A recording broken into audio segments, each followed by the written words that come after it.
But, you know, then Scott came back and they were like, okay, Scott's leader again. I know I'm simplifying that whole entire thing, but it sincerely felt like that. Like, up, Scott's gone.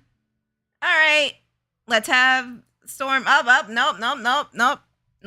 Scott's back. Even though Storm would be better leader than Scott, but y'all didn't hear from me.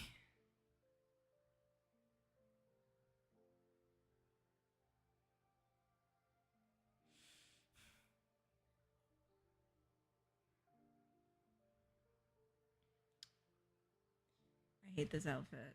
I'm sorry, dude, Dylan. I'm sorry. The brown on brown on brown on brown is killing me here, bro.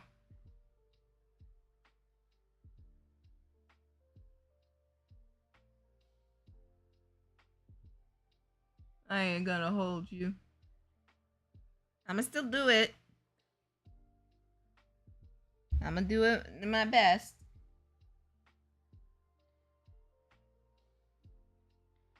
Anyways, right.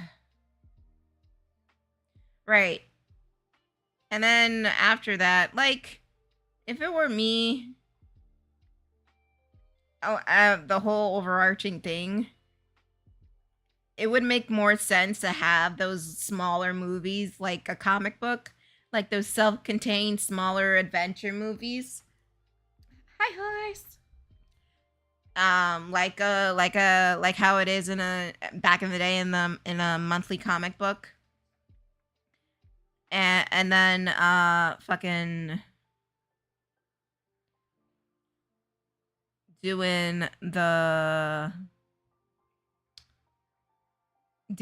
like the team up stuff and everything like that, and subtly but slowly building up to something bigger and bigger and bigger, but still having those self-contained stories. Because the way I see it, and this is the problem in comic books, which, again, MCU is facing this problem majorly. The way I see it is, in comic books, it's different because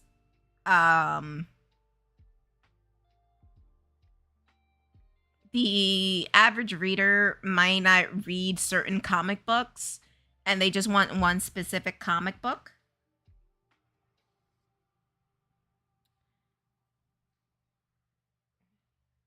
So we might get like we have like a Captain America comic book, an Iron Man comic book, and so on and so forth. But what if we don't want to read just them? We want to team up. Then you'll have the Avengers comic books and stuff and shit like that. Da da da da da. And that works when you're thinking it from a consumer standpoint.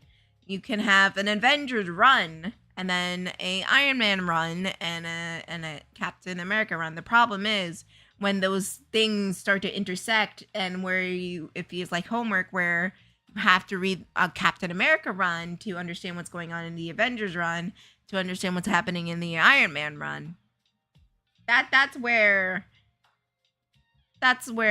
problems arise. But film is a little bit more forgiving about that because we have, sequels like the Harry Potter franchise. We don't have to watch like any outside sources or read the books, even though it'll enhance the experience. You don't have to read the books. We can stand like 7 sequels. And I think instead of trying to interconnect all these different movies for the sake of the big plot, I said this before, I might be beating a dead horse. No pun intended. I think it's more beneficial to have those smaller stories that hint at something bigger, And those team up movies could be the bigger event movies. Like how the Avengers felt like an event. And then they could still break off and have their own narrative and story going on. And like, I know it's difficult transferring the message of comics into film, especially when you're dealing with old comics. But by telling those and sticking to those smaller stories that can be self-contained, like, you don't have to watch, I don't know, fucking Ant-Man to understand what's going on in, like, Iron Man. But you can still have the big event that will change the status quo. That should be fine, and that's how should it be. The problem is, they're not thinking of, oh, it's a movie. No, it's a small chapter in the grand scheme of things. No, that's what they are thinking, and that's the problem. When they should be thinking is, this is a movie, how do I present this movie? Now, I'm not saying none of it is not all, like, all of it is bad. Like, phase 1 did it the best, where each movie was self-contained. But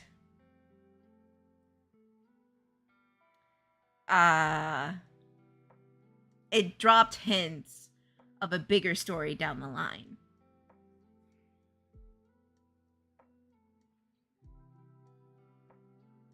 And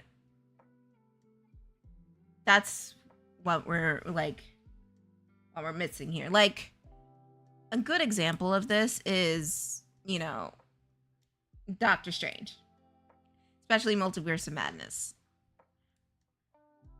Because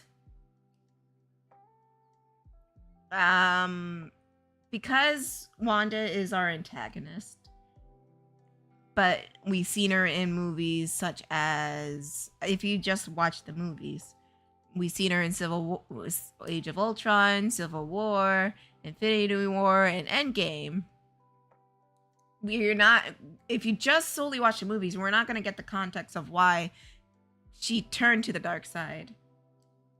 Because to fully understand why, even though I don't agree with it, and I still find that decision stupid, to fully understand why, you would have to watch WandaVision exclusively on Disney Plus, and that is and then we get to an accessibility problem where a lot of people can't afford Disney Plus, or they don't want to do all of that.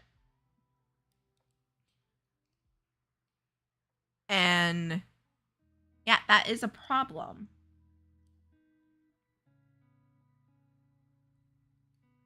And honestly, if it were me, I would have done a whole other adventure with Doctor Strange, not tied to the Scarlet Witch. Or maybe it is tied to the Scarlet Witch. But that sort of thing is difficult. And it's the same way for Far From Home. But again, you would have to watch Endgame to see what happens and how all that ripple effect affected the status quo. Which I can understand. Like, if you just want to watch the big event stories, then, well, that's feels like a mistake in itself. It's like watching Harry Potter, like the first Harry Potter, then going straight into Deathly Hallows.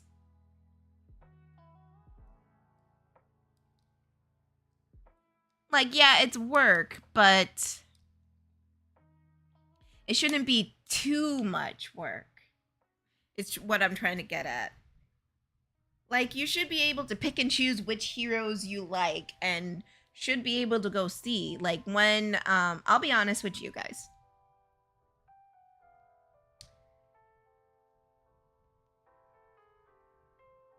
What?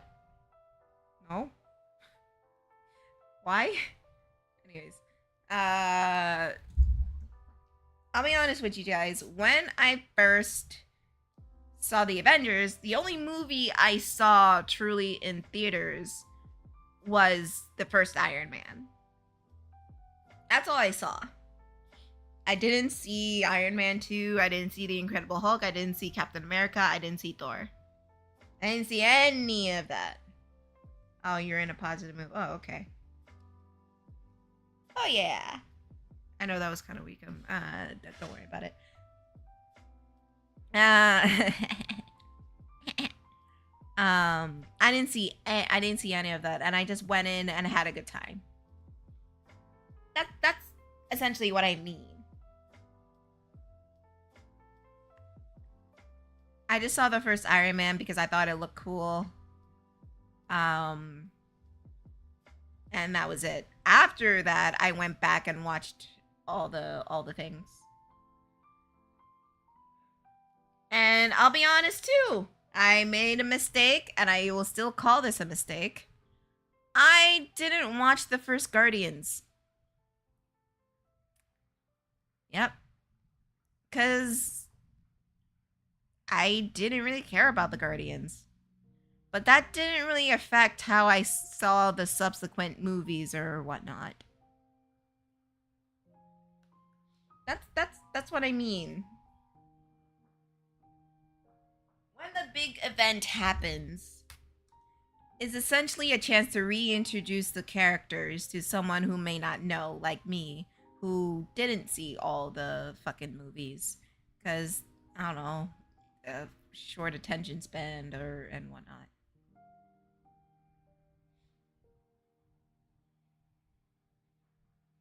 No, this is a commission. This is not my character. I know I've exhausted this topic a lot, but you know, I do care because I do like film. I studied film. And unfortunately, the MCU is part of the problem of why film stories are how they are today. Because everything needs to be big and epic and a nice sweeping story. And no one knows where to put the bow on top of that story. And let me tell you,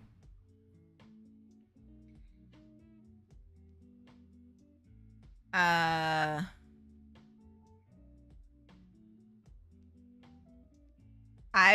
be honest. I wouldn't have released another movie after Endgame for about a good while. So at least don't release anything about a movie until like you're good and ready.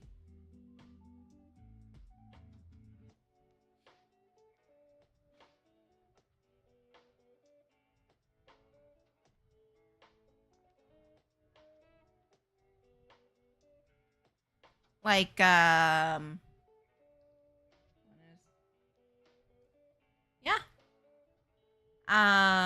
Like, because you're giving what you're doing, what's happening, especially now in Hollywood. What you're giving is you're shoving all this shit down their throats when they don't want that much. They think they do because they're on that fucking adrenaline high. But in all actuality, they don't.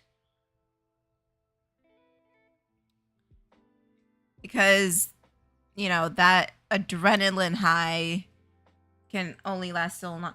Hi, baby. Hello. Thank God you're here. I was floundering. I needed someone to talk to.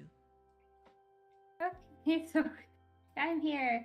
I have finished what I needed to do. Yay, how was it? I'm getting a new medication. That is fair. I was just talking about the movie industry and the MCU again.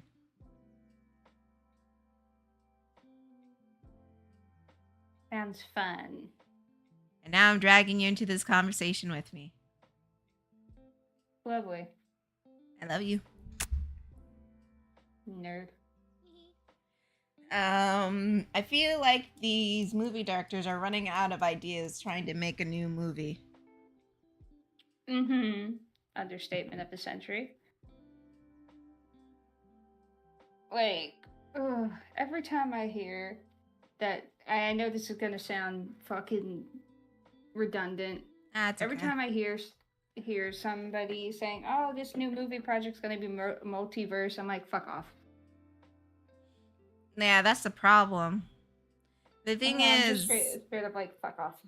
I don't care. The thing is, no one wants to do, or studios are afraid to do original IPs.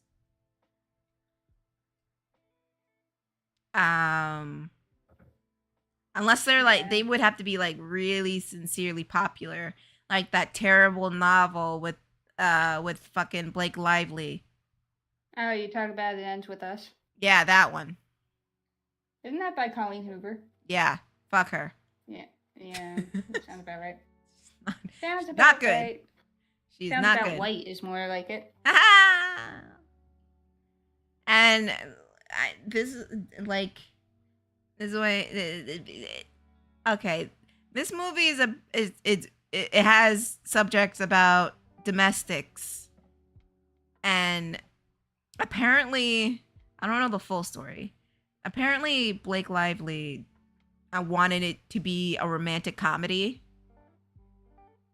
And the director is just like, it's not a fucking romantic comedy. What are you smoking?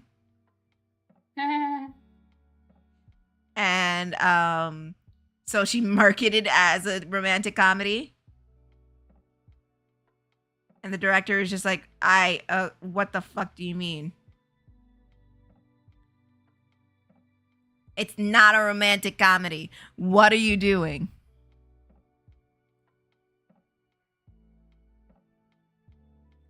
Anyways, the novel was terrible anyway, so.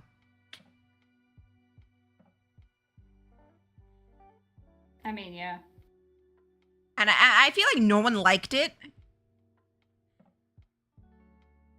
Or they just pretended to like it. I feel like the movie got made for the wrong reasons. You know what I mean? Yeah. Like, people thought it was, like, at least studios thought it was popular. When no, it was just hated so much that it got popular. Correct me if I'm wrong. Because every time I see a review for that fucking book, it's just someone ragging on it. I mean, to be fair, a lot of people who are ragging, the people who are making those videos are people who read books. True, yeah.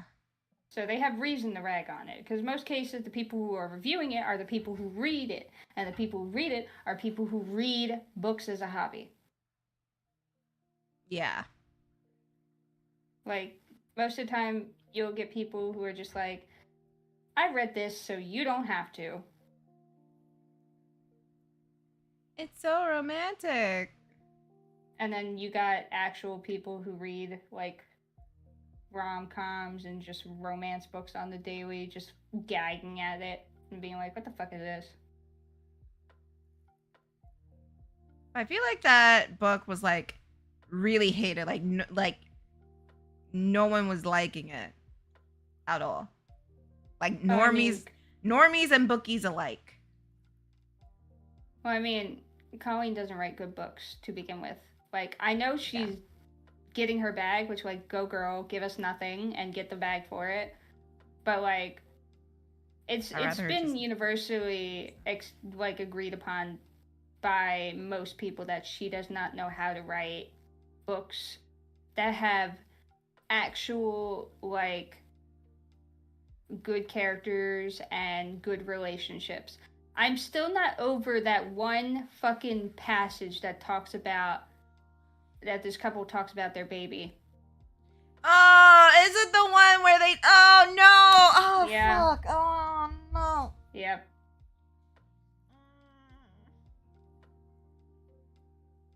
Oh, no! I locked that shit away in my brain. Yeah. Oh my god, I forgot that happened. Oh. Wasn't that in a sequel of the fucking this is whatever, or This Is Us? This Is Me? I don't know. I don't know which book it came from. I don't want to know. What the fuck? If you want, don't read it. Don't read the book. Don't read the book. Any of her books. Do not. She's terrible. She's a hack. She's not a good writer. She She's sucks. not a good writer.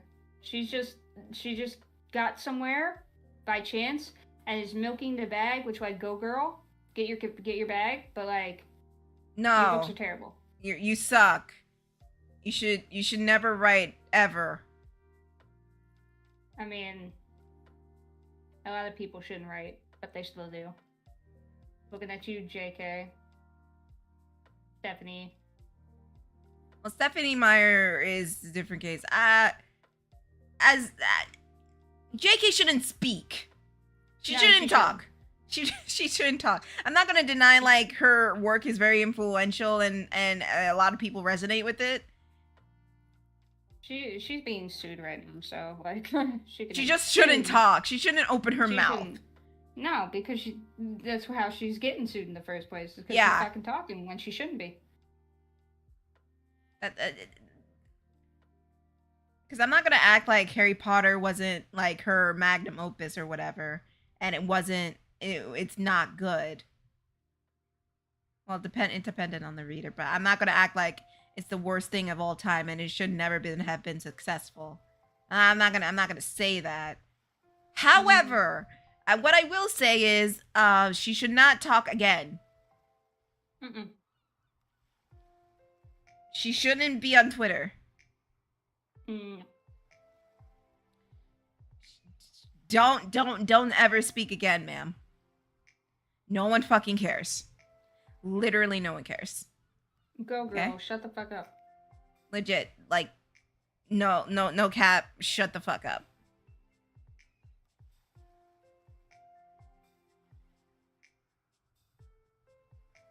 And on God, like, legit, shut the fuck up.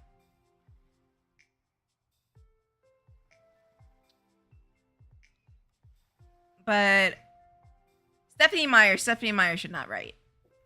No. Nor should the chick who did 50 Shades of Grey. No. Yeah. They're bad. Those people should not write at all.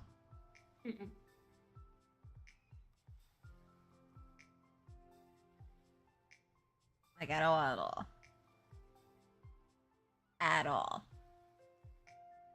I don't care how fucking successful Twilight was.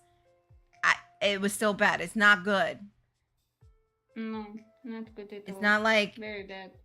I'm not even gonna act like, oh, it has such cultural significance like Harry Potter. No, it's just bad. If you have to have a fucking dude imprint on a baby, then you lost all respect. Like, I get you want the cheesy fucking schlock. We all want our cheesy schlock. That's fine. I draw the line of imprinting on an infant child. Yeah, that's fucking weird. Don't do that. I don't know where her head is at or why she thought it was a good idea. And her excuse is, oh well, Jacob was so obsessed because his mate was inside of Bella the entire time. And to that I say, then why the fuck wasn't he this obsessed with Edward? Yeah, legit. Like, where do you think the baby came from? Because yeah, the egg was there, but what made the egg? What made it grow into a fetus, to a baby? Yes, ma'am. Yes, ma'am. It should have been like, if they were gonna do that in stupid ass route, it should have been him being obsessed with Bella and then strangely obsessed with Edward, but the reason behind his anger is because they're enemies, they're sworn enemies, but he has this weird obsession with him and he doesn't understand why, and it's making him angry. Yeah, he wants to hate fuck him. Route. Yeah, I could have went that route, but you know, come here. Could have went the route where fucking Jacob kisses Edward because he thinks he's in love with him. But that's just queer baiting. Don't do that, actually. Not only that, but like, this was written by a Mormon, so there was no that is fucking true. Shot. No fucking shot that was happening. Well, queer baiting or not, that was terrible. And we're supposed to root for that. And I'm here like, are you fucking insane? Oh, boot. Why didn't fucking Bella kill him? That's her baby. You're expecting me to believe the mom wouldn't protect her child from that sort of shit? You nicknamed my daughter after the Loch Ness Monster?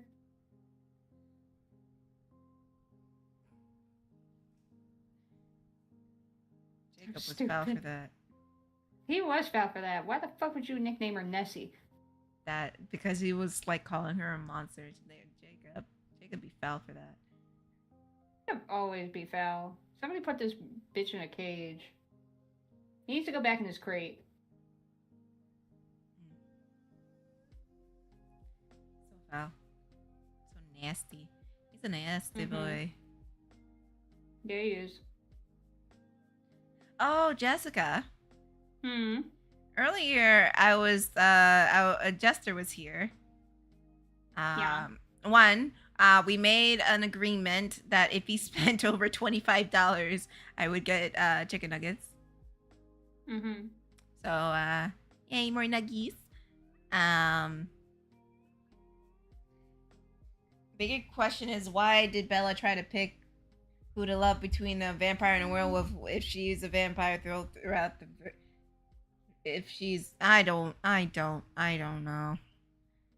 Twilight's too weird for me. And this is me saying it. It is. And I've been saying that I want Wolverine to fucking... I can't say it because my grandpa's sitting right there.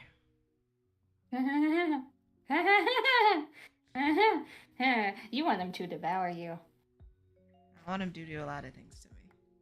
Yeah, you do. You want him to do a lot of fucking things to you. That man needs a bath, though. He stinks. It's canon. He's stinky. I mean, yeah. He's very stinky. And that's the funniest thing, is despite the fact that he is described to be a short, scrumbly little man with the stankiest stank that ever did stank, he still gets bitches. Oh yeah, he pulls bitches left and right. Literally, there's a joke.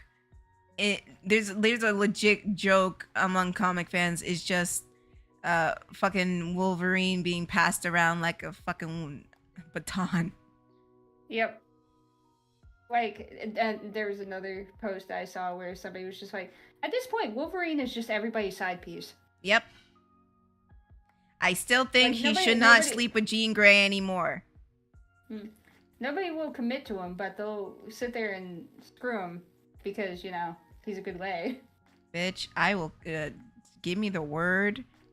I will be on my knees. I will put a ring on that.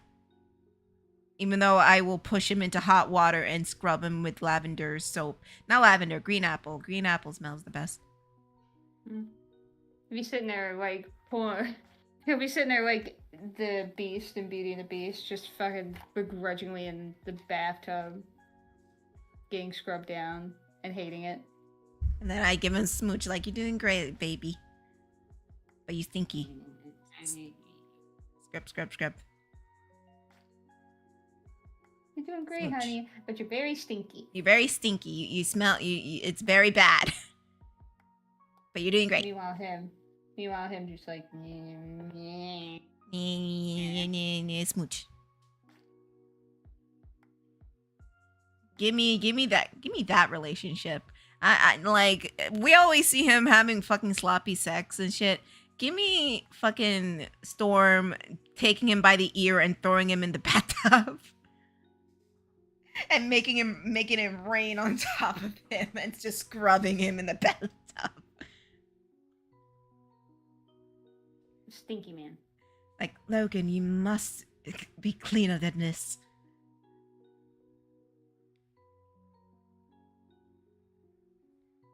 I want to do. Damn it! Don't make me fucking do what Ian Flynn did to fucking Archie and submit fan scripts. Marvel, don't make me do it, because I'll fucking do it out of spite. I want a scene where someone yeets Wolverine into the bathtub and scrubs him from top to bottom because he stinks. You stinky little boy. He is. I still love him though. I know. But he's stinky, but I scrub. I scrub the stinky man. Right. Right. I was talking to Jester earlier, and we were talking about who would win in a fight. And I gave him some matchups. I gave him like Iron Man and the Green Ranger.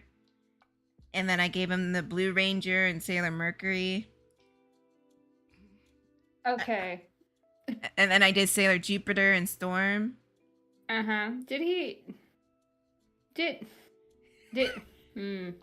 the Green Ranger versus Iron Man, did he fucking pick Iron Man? Yes. A lot of people picked Iron Man. No, it's the Green Ranger. He's gonna fucking win. Because he has the power of Power Rangers, and Power Rangers don't fucking die. They don't! You're right! So yeah, I literally, as soon as you said that, I was like, he picked Iron Man. I knew he picked Iron Man. A lot of people were arguing like Iron Man was, I think Knight Rider, I don't know if Knight Rider's still there, but Knight Rider was like making a heavy defense for Iron Man. You can make all the heavy defense you want. And the end of the day, fucking Power Rangers have the power of God and friendship on their side. There's nothing that's gonna combat that. Except the fucking... And then fucking Jester pointed out the Hulk Buster. Oh, the Hulk Buster.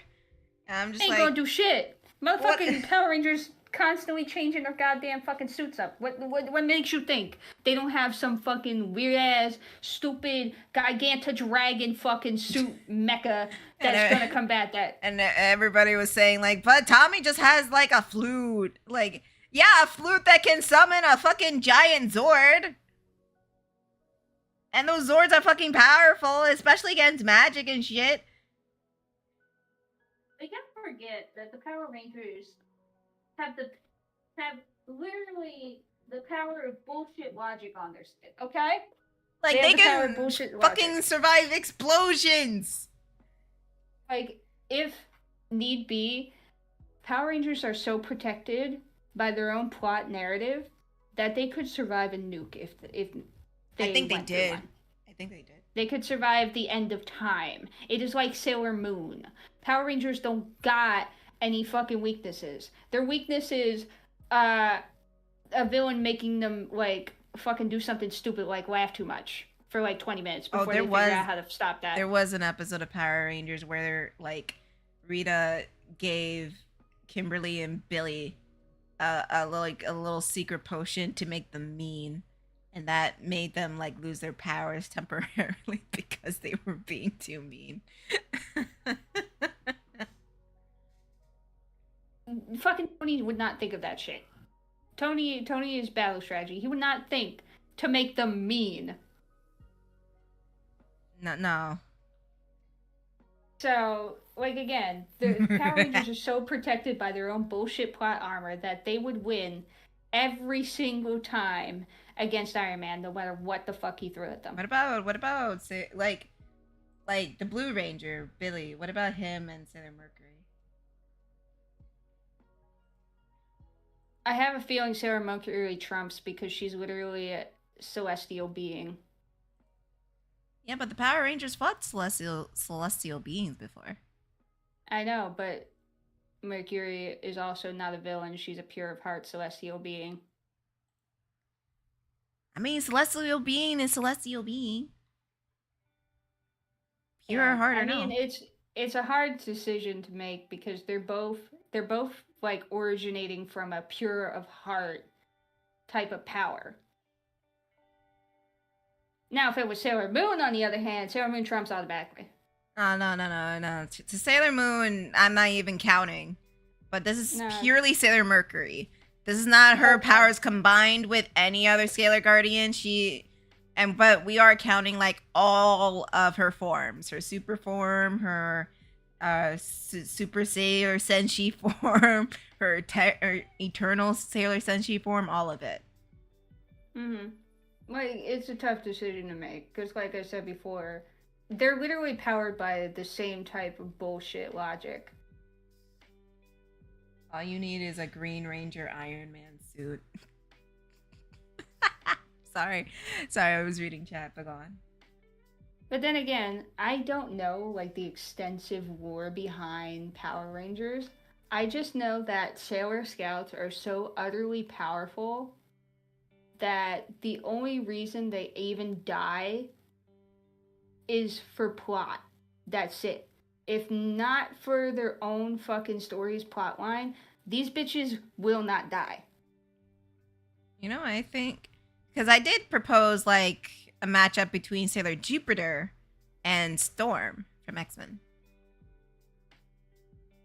Those two would be best friends. The fuck are you talking about? No. But if they were in like a death battle situation, I know they would like be best friends. But if they were like in a fight to the death, yeah, like in a death battle situation.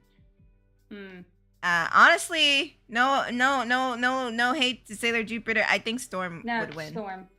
It's Storm. Jupiter only has the power of lightning on her side. Storm has literally the entire elements. Mm-hmm. Not to mention, Go on. She's an Omega level mutant. Mm-hmm. So she has power beyond what she already uses in the show. Yeah. Not to mention, like, anything that Jupiter can probably throw at her, lightning attack-wise, Storm can fuck that shit. Yeah, she can. Storm can like Uno reverse that shit, like no problem. All she would have to do is say, "I command the lightning to not affect me," and immediately it's just like, "Oh, bye." Literally, all she has to do is be like, "Nah," and then the lightning's like, "All right, damn, you're right." Yeah. But Storm does have a few fear of closed spaces. Yeah, but when you have to know that. Yeah, you would. Again, Sailor Jupiter would have to know that. And in what kind of scenario would they be in a closed space, or have a chance for her to be in a closed space? I would like to point out their powers are elements. You can, using that in an enclosed space, risk the harm of affecting yourself. Exactly. Not to mention, so they both have to be idiots to fucking do that shit in the same room. Exactly. And I feel like even if they were in an enclosed space, Storm will be too overwhelmed that her powers will go haywire. Mm-hmm. Yeah, that's something y'all forget, is that Storm, if she's upset enough, one of two things happens when Storm is like overwhelmed and upset enough. She either stops using her powers entirely and freezes up, or they go completely haywire, risking the lives of everybody in the vicinity. Mm-hmm. So, you want to take that risk and be my guest? And like, I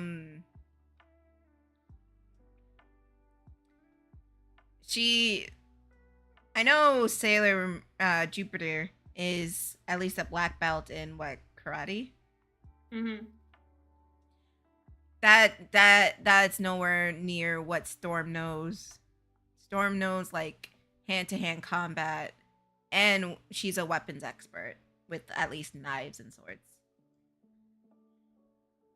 Storm ain't no pushover when you take away her powers. Mm-mm. Plus, it's just the fact that most of the time when you take away her powers, she's up against mutants. Yeah. With other powers. Yeah. And I feel like because like each Sailor Guardian has a star seed inside of them. Mm-hmm. And Storm is versed in magic and sorcery. She could probably sense that star seed inside of Jupiter and destroy it. Really? Because I don't know how far you got into like the manga and the anime. Not very far. Okay. Not very far. And listen. go on. Fucking the convoluted bullshit when I was into Sailor Moon in our younger years, I did not get that far. In fact, I did not even know there was a manga until way, way, way after the show was finished. Neither did I. Show run. Yeah, neither did I. I only sat down and reread the Sailor Moon manga when Crystal was coming out, and that was like a decade ago. Damn, Crystal came out a decade ago. Yeah, don't remind me, please. Ah. I know. Oh, don't feel good. But I know, I know the Starseed situation, like, was introduced in, what was it? Not Sailor Moon R, it was Sailor Moon S? Maybe. Wait, it was Sailor Moon R, Sailor Moon S, Sailor Moon Super S, and Sailor Moon Stars, I think. I don't remember. It was the one where Uranus and Neptune were introduced. The third season. That's where the concept of the stars came about, and they're like their life force. Basically their heart. And like the villain was trying to get everybody's stars and blah blah blah blah blah blah blah blah blah blah blah blah blah blah blah that and whatnot.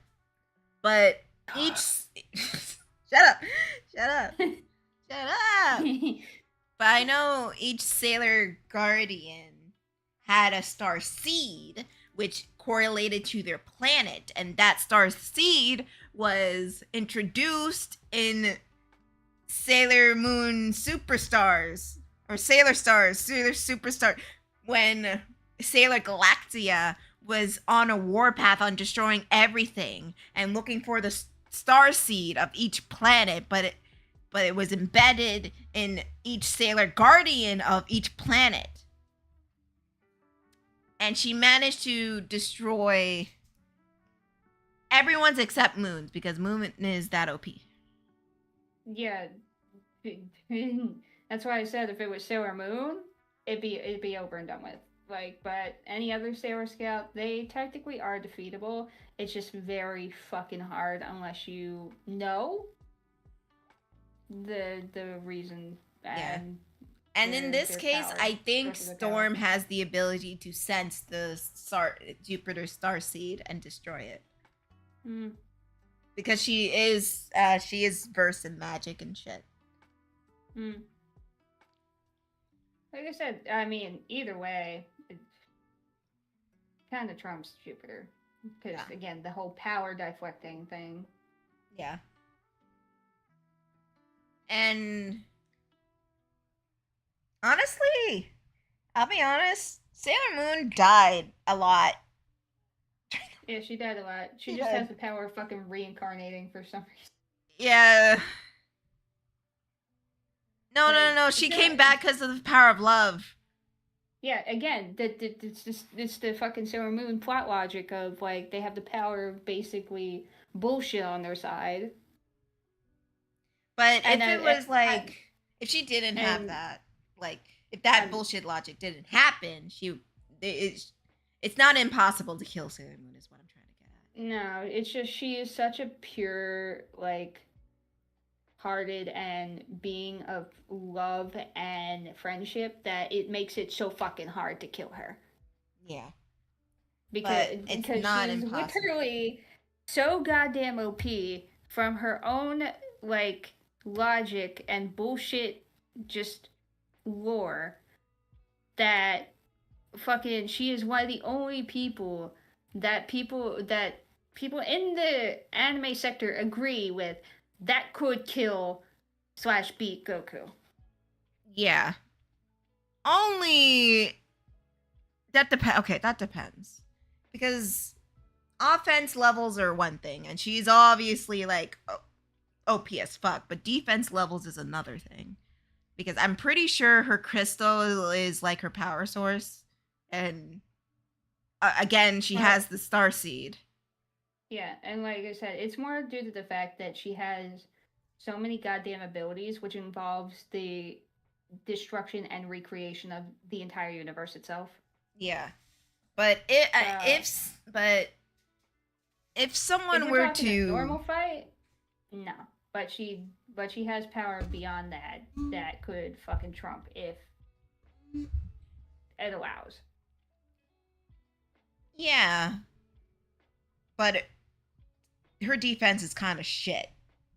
Well, yeah, she fucking trips and she falls over her own ass and cries. No, what I mean is, like, what's stopping someone from sensing her fucking crystal thing, whatever the fuck it's called, and destroying it?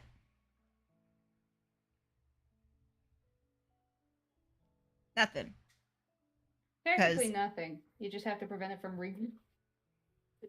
like, that bitch like regrows every goddamn season. Semantics. It's so stupid. Like, I love her, but her fucking logic behind her bullshit regeneration is so fucking funny. It's just like, oh yeah, she died, but also she's got the power of love and anime on her side, so her crystal just regrows. There you go. Same episode, by the way. Sure. But I remember in the last season of Sailor Moon, she almost fucking dies. Love be damned. She almost fucking dies. And the only reason she won is because she talked the villain down. She almost fucking died. She's Steven Universe.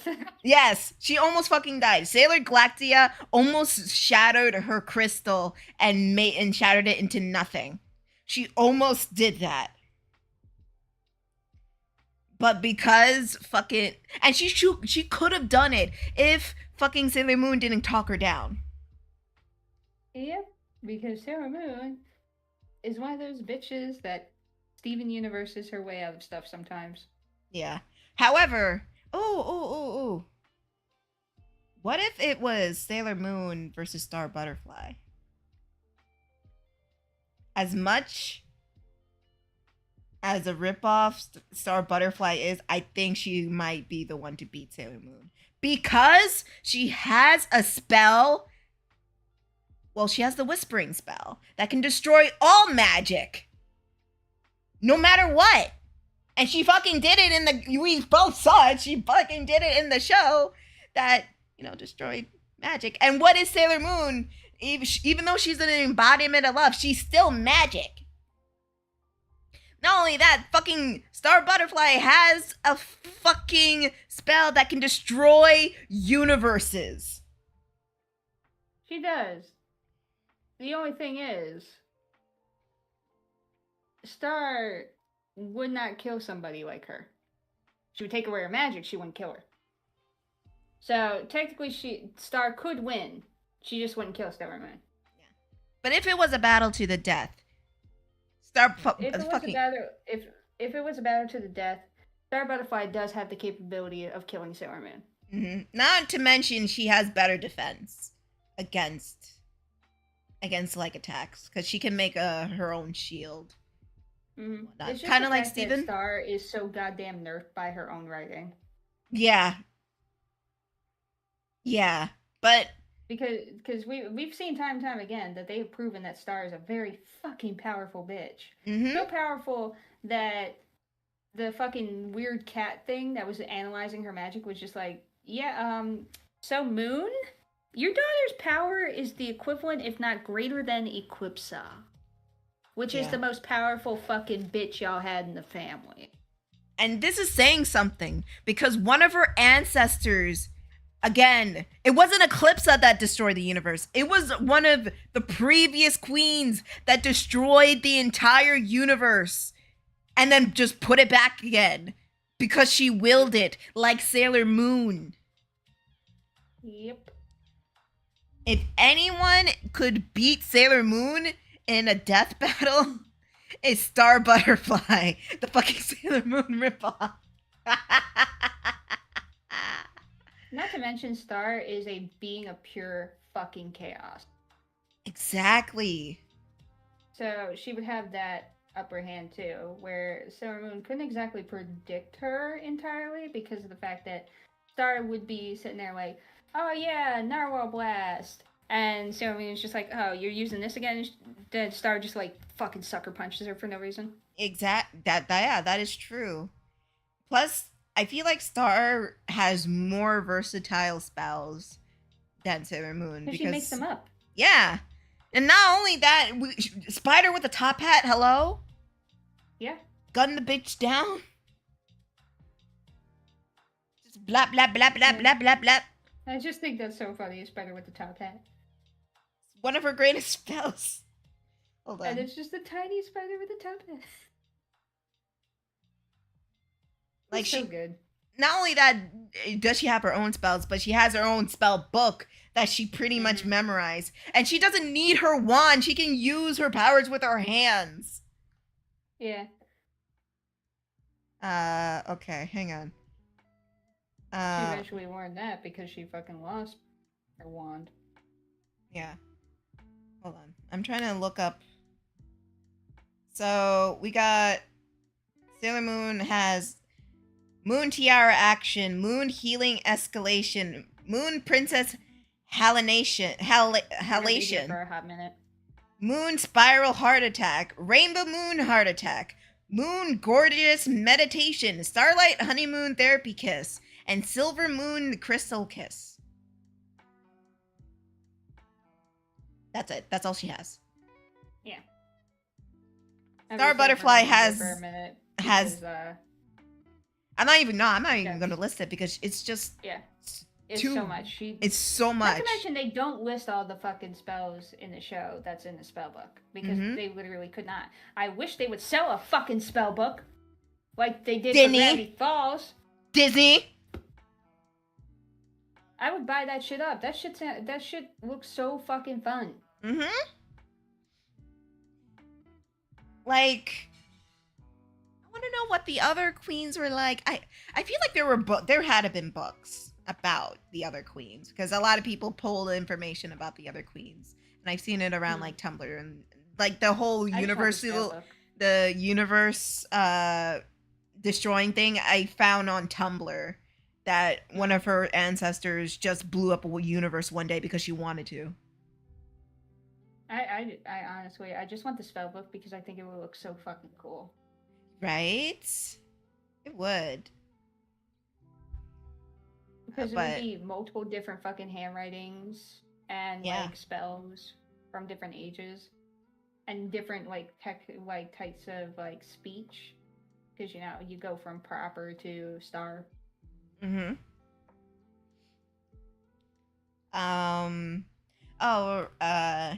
going back on topic. Another matchup I did for Jester was Aquaman, not Super Friends Aquaman, mainline comic book Aquaman and Storm from X-Men. I don't gotta say nothing. I will say, Aquaman.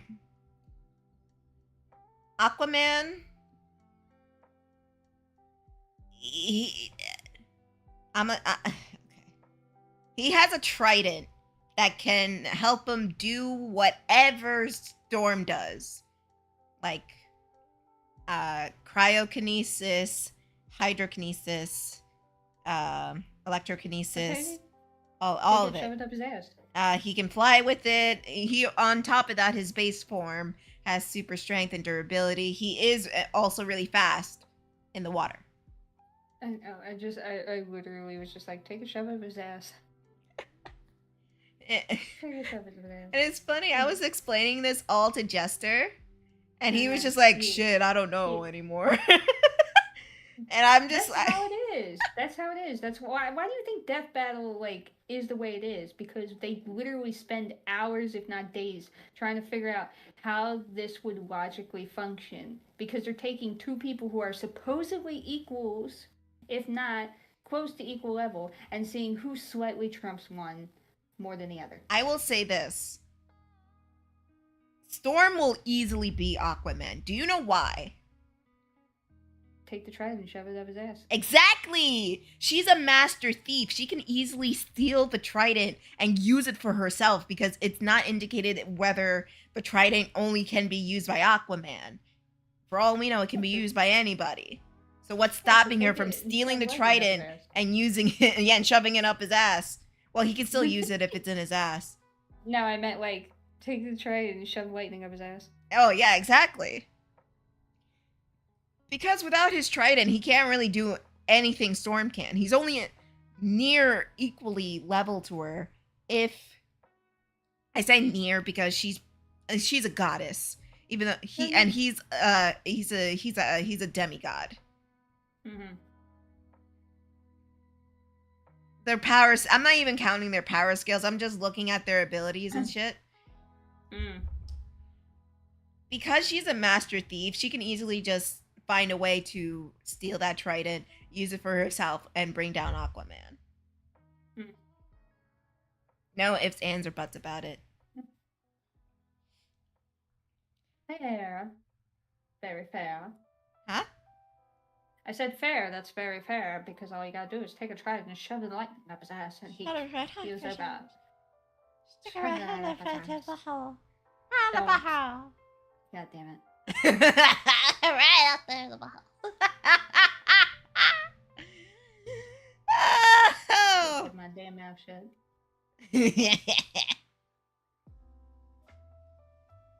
Who would be an interesting combination to see? I gotta think.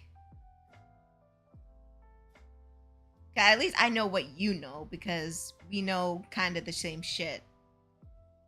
Kind of. Kind of. You know more about the extensive Marvel lore than I do. You know the extensive comic lore.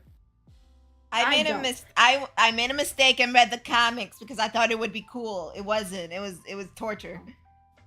I don't read them anymore. Pulling bullshit storyline after bullshit storyline. Of course. I pick it up once in a while. That's how I know fucking the Krakoa X-Men shit, and it was terrible. It was not good. I'm so glad they ended it. It's not good at all. Can't mention. Because goddamn, holy shit, everybody got super fucking horny. It got super fucking weird. Okay. Like, I get where you're going for. I'm confused. She's right here.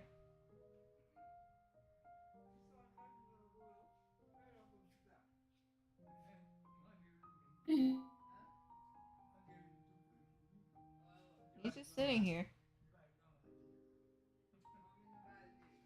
Yeah, just leave that on over there and I'll put it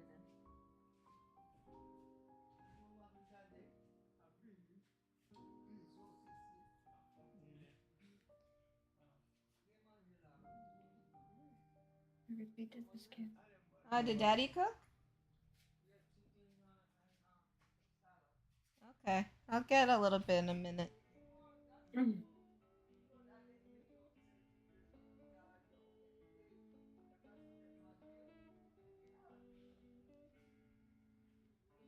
What do you mean I'm a blow? Whatever. That was my mom, everybody. Give it up for her mom. Woo! Woo!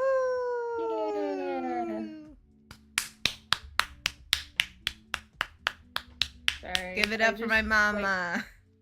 I heard you say that was my mom. All I could think about was this one chick on TikTok who does this series called "Why Are You Single?" Everybody help me in welcoming Josh. Woo, Josh, yay! Woo. And it's just like the most unenthusiastic enthusiasm in the background. And it's her in the background playing these fucking background bitches too. Oh, that's great. Yeah, it's so funny. I'm gonna have to share that to you later. Yeah. Let me think. I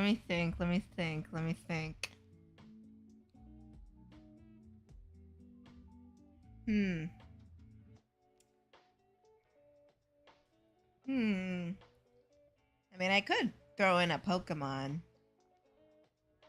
Because... why not?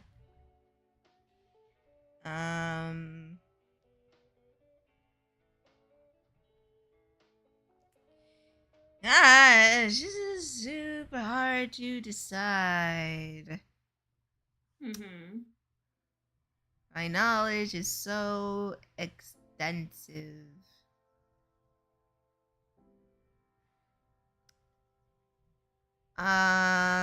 People like Sonic, right? Too much. Ow. Ow. Ow. Oh, fuck. Here's an interesting matchup. Rouge the Bat and Catwoman.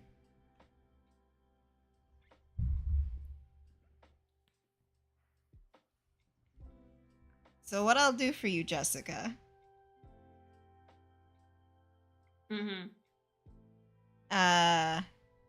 is I will read their overview of their powers and stuff like that. Yeah? And then we can discuss. Okay. Sound good? Yeah? Okay. Oh, Gaba. Bon water pour moi. Merci beaucoup. Sorry. I asked my grandpa if he can get me some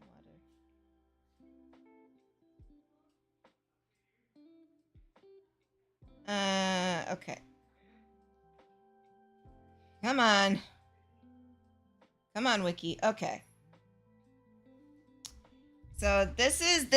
Ready, everybody? This is for Rouge the Bat. Yeah? This is under powers and abilities. A part-time government agent who has undergone extensive special and secret training, who's the world's greatest thief. Rouge has proven herself a most fearsome individual in both skills and physical might, and is arguably one of the strongest female characters in the Sonic series. Damn! Ha ha ha ha! Screw you, Amy. Rouge is where it's at. I mean, didn't Rouge beat her ass anyway? Yeah, that's literally the next sentence. Notably, she's able to outmatch Amy more than once, and during the Space Colony Arc incident, she's able to fight and the combat versus Knuckles in a stalemate during their clash. So she basically is on the same power scale as Knuckles. Because I'm guessing Knuckles is her equal. Except for much like Knuckles, Rouge possesses enormous strength, However, while Knuckles' strength lies in his upper body, Rouge's lies in her lower body, particularly in her legs and feet, which provides her with incredible kicking power. With a basic kick, she can shatter boulders and dent walls. She can likewise knock opponents high into the air or blow them away with a single kick. She can even perform powerful high kicks that pack enough power to split an opponent in half. Damn. She can strike the ground with such force that it creates a widespread tremors, carrying the entire Team Dark through mid-air. In some cases, her kick attacks can take a surgical approach instead of typical blunt force, the kind that Knuckles is famous for. To this extent, her kicks have demonstrated the capacity for slashing clean through any sort of barriers, as if by a blade. Besides its physical strengths, Rouge also possesses an innate quickness, reaching those of super speeds. She's able to keep up with her teammates during the Neon Metal Sonic incident, and run at speeds compatible to other various speedy individuals during the E-Rift incident. Rouge is also known to have sharp reflexes, agility, and acrobatic skills, on the ground and in mid-air, enough to let her effortlessly do special tricks and do all kinds of actions while in mid-air and effortlessly pull off cartwheels and pull off various spin attack maneuvers at high speeds and grinding along grind rails without any trouble. And then we have her bat wings that let her fly and glide through the air with ease. A very skilled flyer, she even has... Hold on. Merci beaucoup.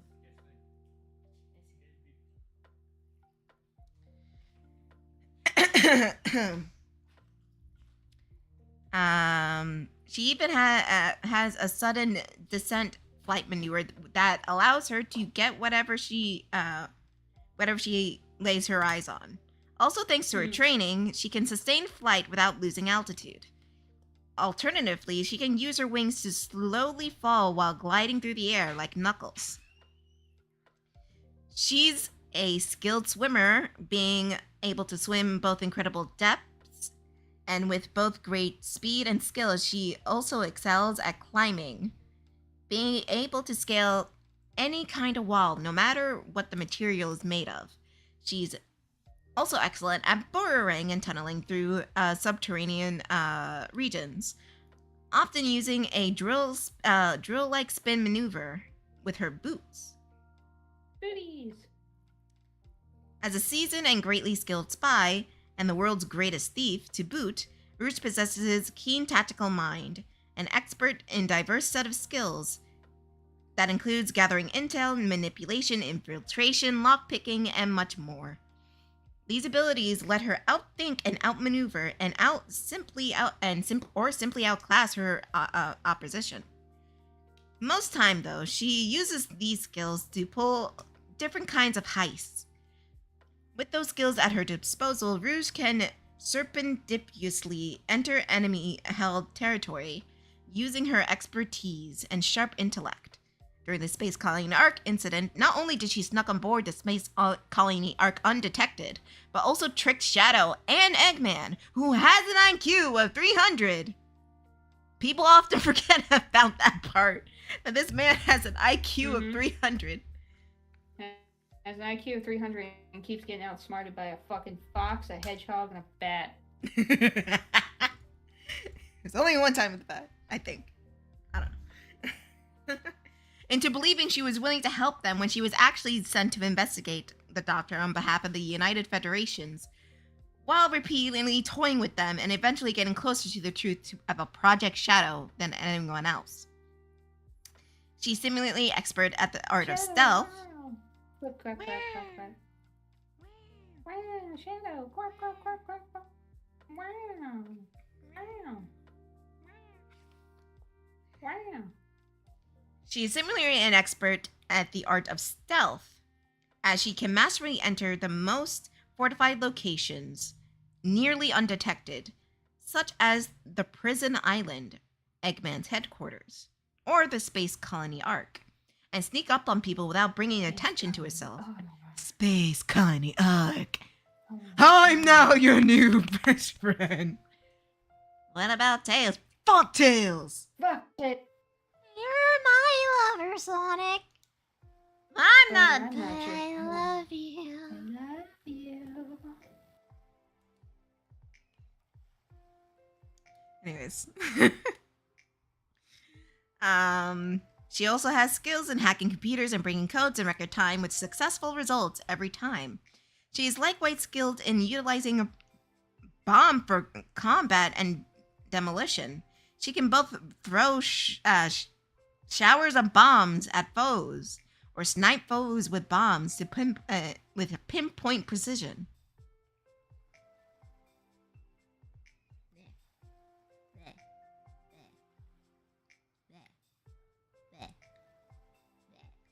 She is also capable of performing the spin attack, a technique where she curls into a concussive ball and cutting disc, and directs herself at her targets. Oh, so she can do what Sonic and Shadow can do, except better. Because she's that bitch.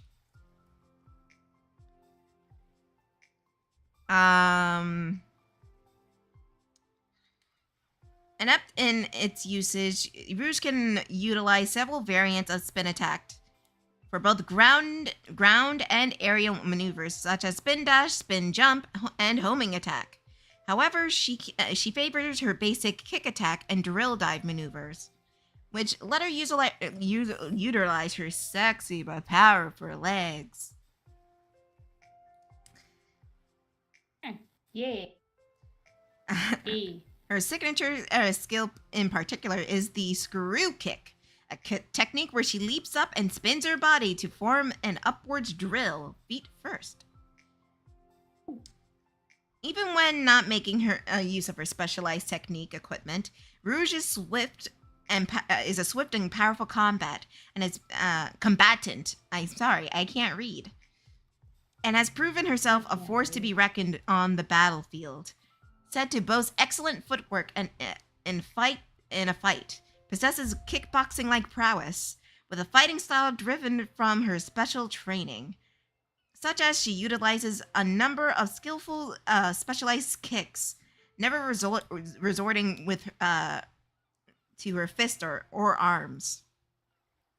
Using her agility in a combination with her special training, Rouge can perform moves such as high kicks, side kicks, rolling somersaults,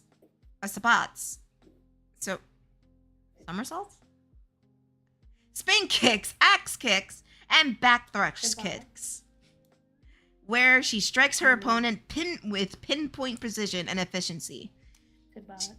Sabots. I don't know. I can't read. Funny word. Funny word is funny. She can as well launch a tailspin kick that sends her flying up forward while spinning like a drill and let her pierce through her opponents. She can also take fighting techniques into the air with her fighting skills, allowing her to hit her opponents with aerial attacks and downroll tailspins. Like real-life bats, Rouge has an excellent sense of hearing, enough to let her hear even Espio, who is a master of stealth, when he's in her proximity. Basically, Horang from Tekken, but female. I don't know what that means, but yes. Sure. In addition, she can produce ultrasonic waves with her voice, which can turn into concussive force to attack foes with. Rouge can also clutch onto surfaces with her feet and dangle upside down. As a world-famous treasure hunter, Rouge is a well-skilled treasure hunter, as seen during her hunt for emerald shards and numerous searches for the Chaos Emeralds. Rouge has proven herself to be very talented extreme gear rider, during the second X Grand Prix, or EX Grand Prix. She was able to go toe-to-toe with some of the best extreme gear riders in the world. While in midair, she is capable of doing several acrobatic tricks with her extreme gear and dash through midair with her extreme gear to pass through shortcuts, as seen as Dudon Paz Grand Prix. Yeah, I'm coming. Just give me a minute. I'm coming.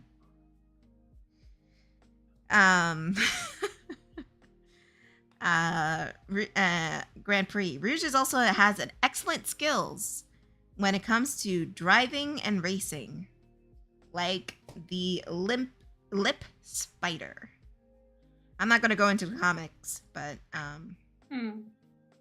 she does have her weaknesses. Weakness. Rouge's only known weakness is high-frequency sound waves, or loud noises. Her bat ears may grant radar-like hearing, but they can easily be used against her with an auditory weapon, like a sonic cannon. Rouge's obsession with jewels can distract her. She similarly has stubborn attitude, along with her greed, has put her in mortal danger. During the space colony arc incident, her arguing with Knuckles over the ownership of the Master Emerald would have made her fall into the lava pool, even though she can fly, had he not come for her rescue. Also, her infiltration skills are not flawless either. She has been discovered by the Flying Dog while robbing Prison Island and got imprisoned by Dr. Eggman when she stole the Scepter of Darkness. Although she eventually broke herself out. So, that was Rouge. Miss Rouge.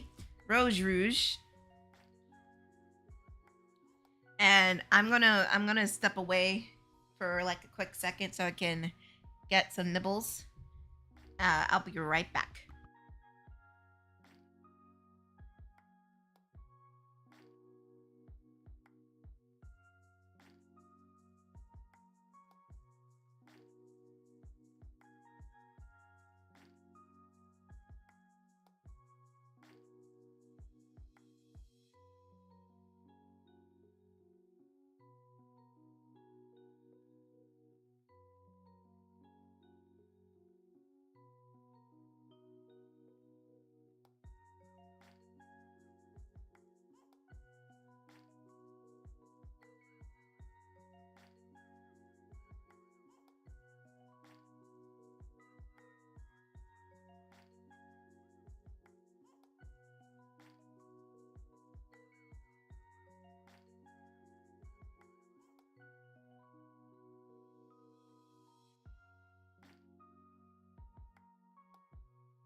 Okay. Hello. Hello, gang. I am back. God, she's so obnoxious.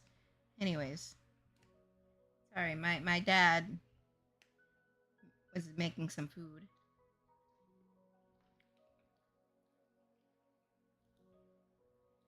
And, I decided to get some. Alright.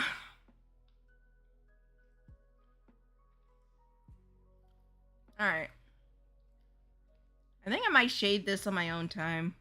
I'm a little bit faster when I do that. At least I got the basic colors down.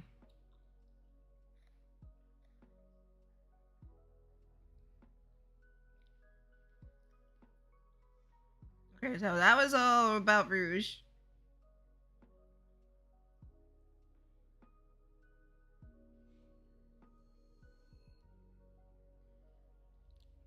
So, now here's the thing. Jessica is gone at the moment, so I might wait for her to come back. Because she is muted.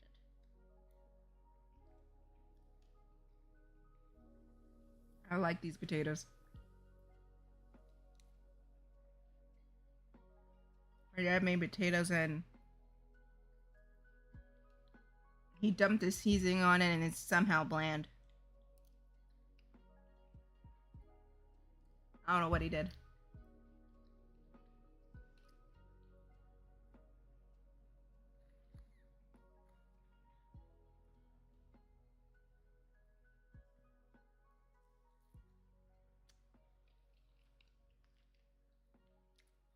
Chicken's okay.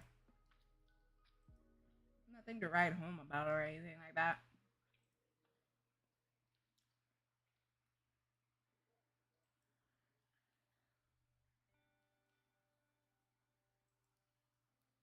Anyways, I'm probably gonna put this thing away and like shade it. So I'm too distracted right now.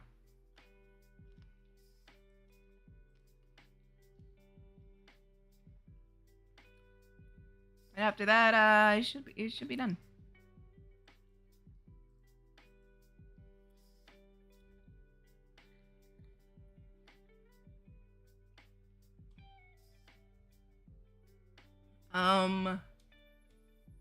Should at least put something in the background. I don't know what, but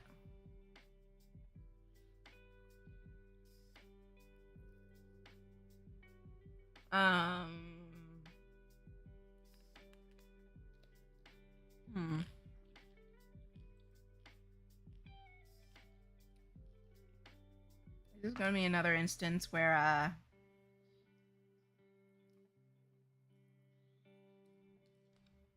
I play a chilled out game for an hour. Probably.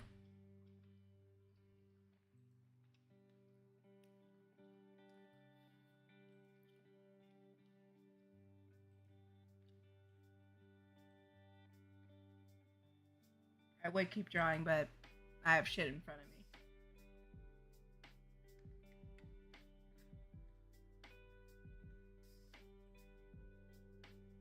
Well, might as well put on some city skylines.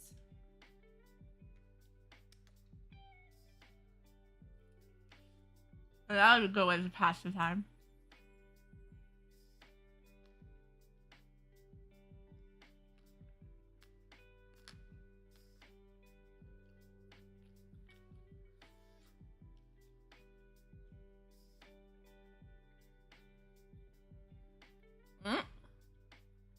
Hold up.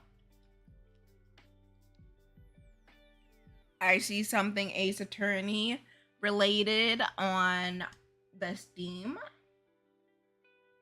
Hello, what is this?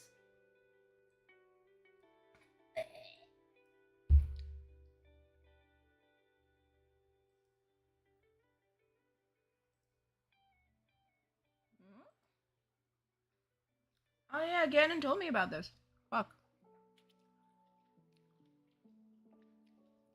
The Miles Edgeworth Investigation Collection.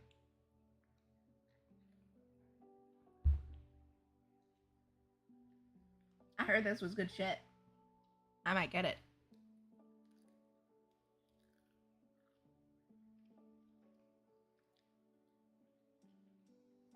Might get it, might play it.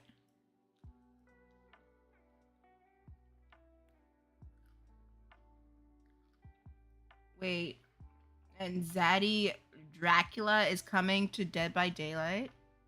I might have a reason to play Dead by Daylight again.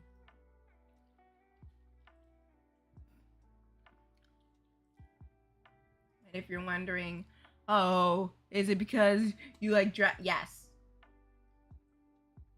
I'm a simple woman.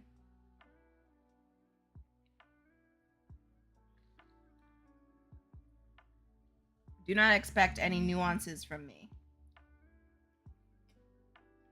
Because you won't find it.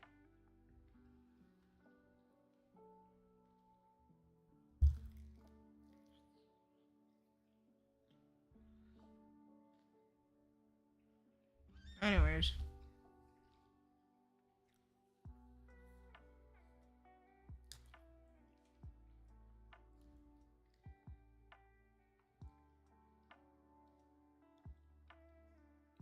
Who wants to hear about Catwoman?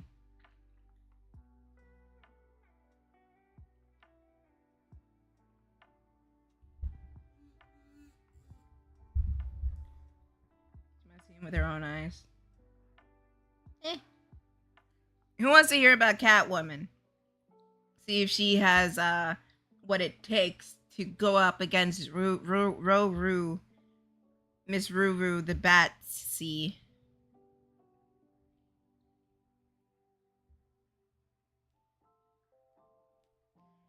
Before I get into Catwoman, chat, let me ask. Let me pose this question for you. Who do you think would win in a fight? Ow. Before I get into it.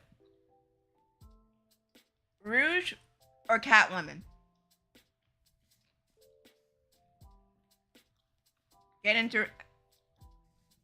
I want to hear from you guys first. And I know fucking some of y'all hear me. Y'all better fucking answer the goddamn question.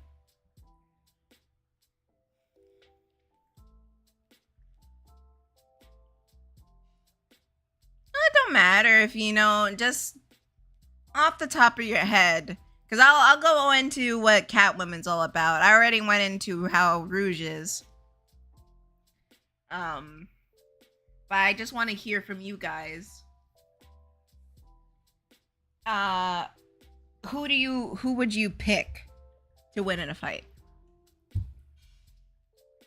Why are all these people dying?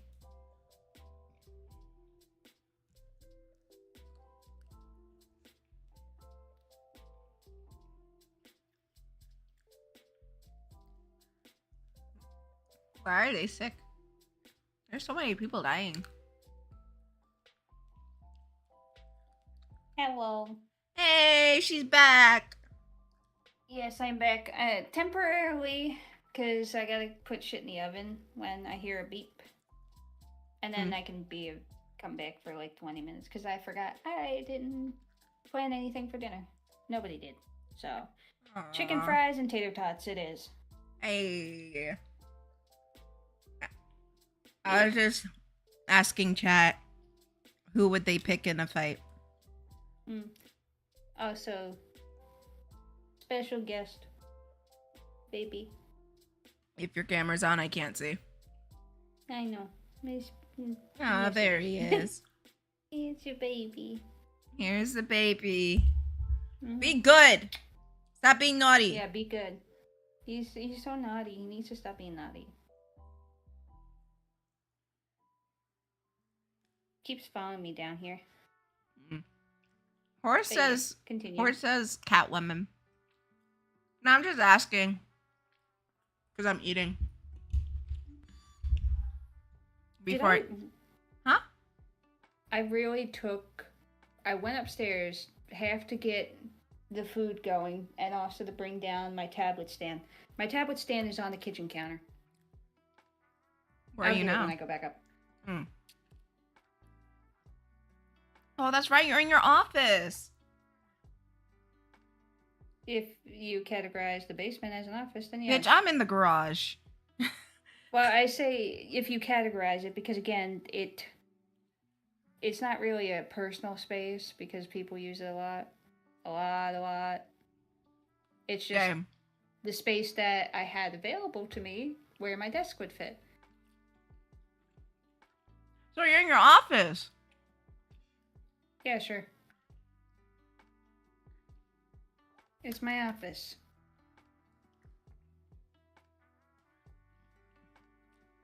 Oh, no wonder people are getting sick. Oh, the sewage is a problem. Oh. We got sewage problems now? Yeah.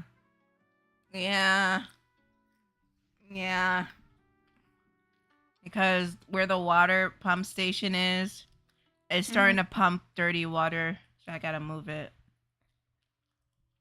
Oh. Where's this at?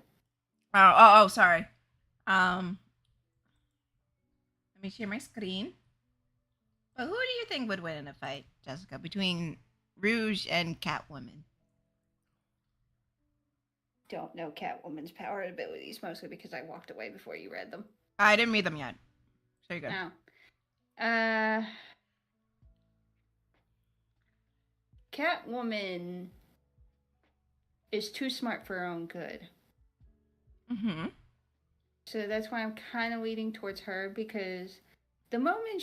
Because it's not going to take her long to click that Rouge is a bat and probably has sensitive hearing. Mm-hmm. And again, Catwoman is a very smart individual. Obviously, she's just like Rouge in terms of getting distracted by shiny fucking jewels and shit that she wants. But also, she's incredibly cunning to the point where she outsmarts Batman. That is true. Fucking let him on enough to want him to get down on his knees and marry her. Mm-hmm. And she ditched him. Yeah, she is literally entirely self-serving. So and this is the case where they would be in a battle to the death. They both want the same jewel, or some type of treasure they're after. They both want it. Bitch, they're both like, one of us is walking out with this jewel, and it's gonna be me. Mm-hmm. That's basically the scenario. And Catwoman, like I said, while she is equally as distracted as Rouge, and while she does not have the same level of fucking strength as Rouge, she is incredibly smart, incredibly cunning, and has outsmarted a lot of fucking people in the comics. Mm-hmm. Including Batman. And Batman has a contingency plan for everybody. Not to mention, Batman can, read a person down to what shoes they're wearing. Exactly. And this bitch is constantly tripping them up? Come on. Mm-hmm. Remember, we're counting both brain and brawn. And like I said, I know Rouge outmatches her in brawn. Mm-hmm. Her feet can cut through, rock and steel. And that's why I said, Rouge, while she does outmatch her in brawn, Catwoman outmatches Rouge in brains. And that's why I'm just here all Catwoman needs is one opening. And it's not going to be hard for her to get that. Not to mention, she could easily, could have stolen equipment from the Batcave. Mm-hmm. So, yeah, exactly. She could have something from fucking the Batcave that could emit supersonic, waves that would absolutely fucking destroy Rouge's ears. Mm-hmm. So, while I do love my wife, I adore my wife, she ain't beating Catwoman in my opinion.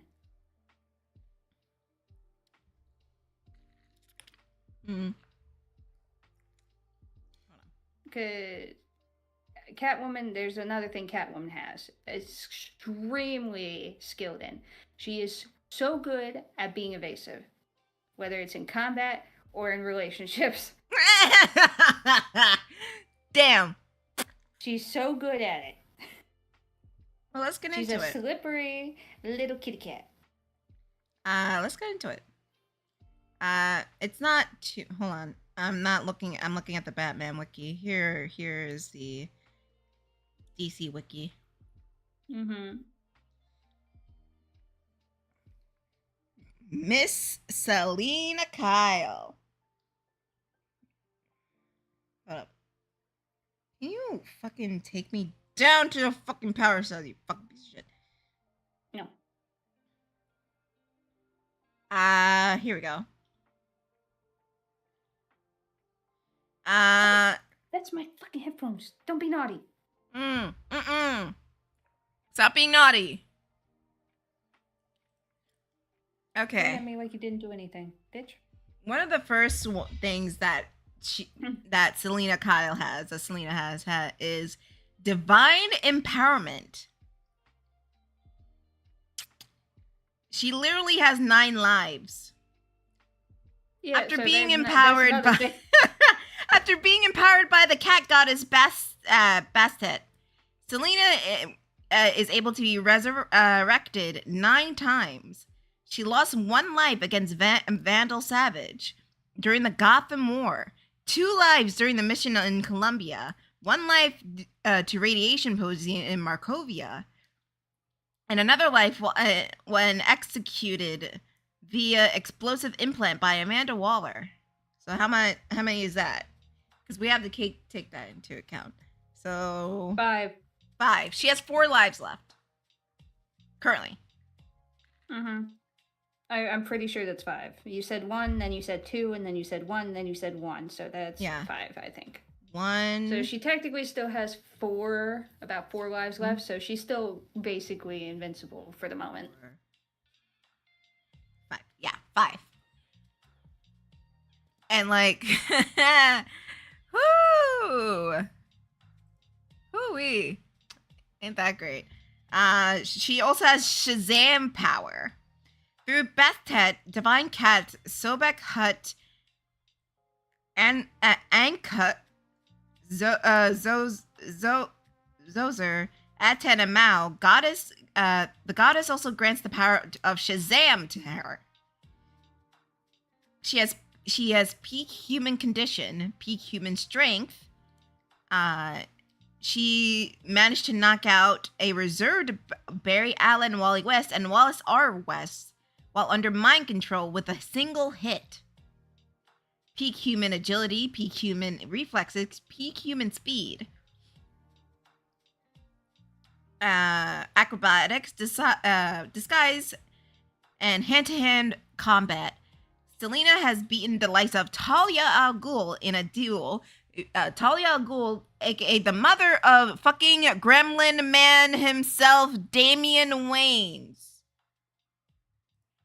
And daughter of Ra's al Ghul. Or Ra's al Ghul. Whatever it's pronounced. Talia has stated that Selina is a good fighter herself, even without any memory. Selina was forced to fight and survive an infinite loop of battles, possessing incredible muscle memory, combat skills, making her an experienced combatant. She is also skilled in martial arts, such as mostly boxing. She is well versed in the art of seduction, stealth, survival, and of course weaponry such as firearms, swordsmanship, and stick fighting, thievery, throwing, and she can speak multiple languages. Of course, she has her fucking costume, which they are not saying much about it, probably in another wiki, and her iconic whip. Can I sidetrack us for a second? Oh, go ahead. Apparently now you can have the taste of what a Krabby Patty would be like.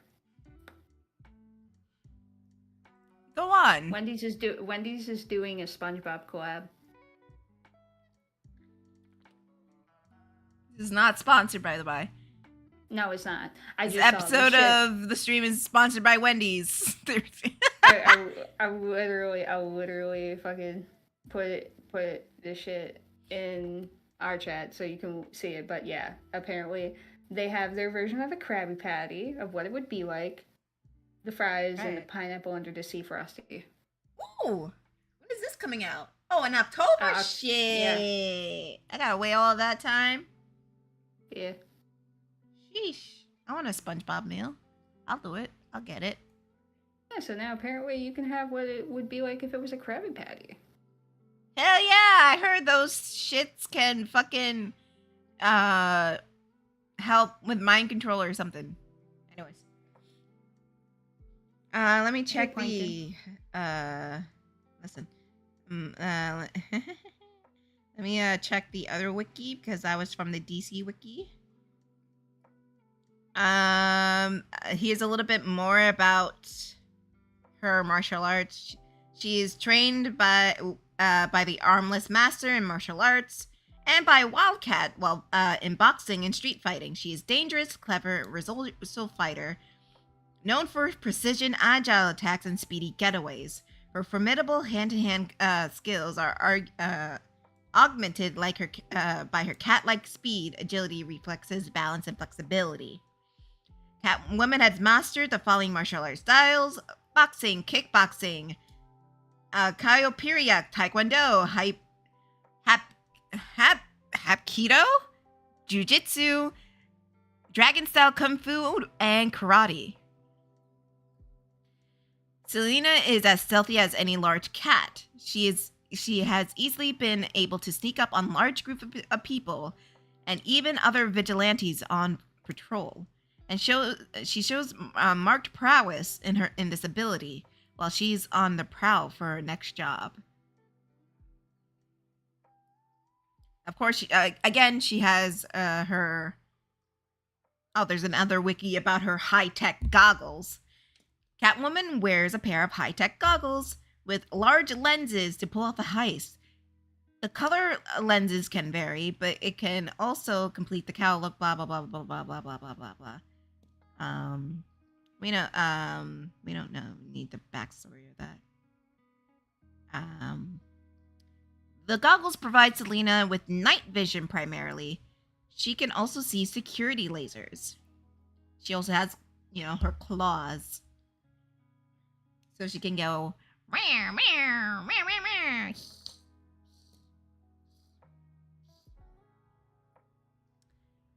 meow. Jessica went to go put shit in the oven. Catwoman has razor sharp claws on her gloves. These gloves are her earliest and most essential weapon before taking the bullwhip. The claws can be used to scale buildings and cut glass cases during a heist.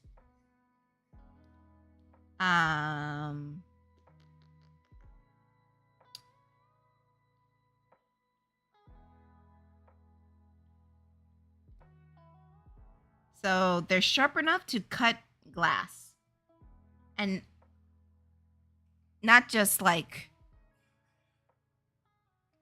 cutting glass, like a perfect circle in glass. So it's probably as sharp as a diamond, which is the hardest mineral out there. And of course, she has her iconic whip. As well as, she is part of the Bat family. Technically, not really. She goes in and out. She probably has access to the Bat arsenal, and steals from them from time to time. Yep. Yep, What the fuck is this?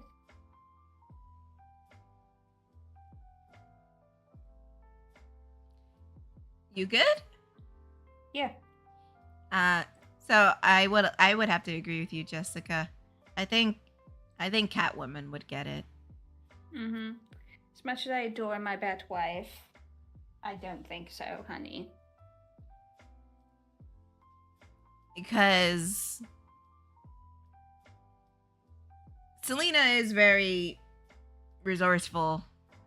Mm-hmm. And I don't doubt that she has some high frequency thingy in her own utility belt. Mm-hmm. I mean, she has technology on par with Batman. That she do. No, no doubt in my mind that she would have the stuff and the skill to at least take Rouge down. But Rouge, we do have to incorporate Rouge is faster than Catwoman. So it is also possible for Rouge to get the job done quickly if she can catch Catwoman, because Catwoman is very agile. Mm-hmm. This is true. She has to make sure she catches her, because otherwise you give her too much time, she fuck you up. Mm-hmm. She fuck you up real good. So and then you're just like, no, why? Exactly. So there's nothing necessarily stopping Catwoman from like observing her how Rouge fights and adjusting accordingly. Mm-hmm.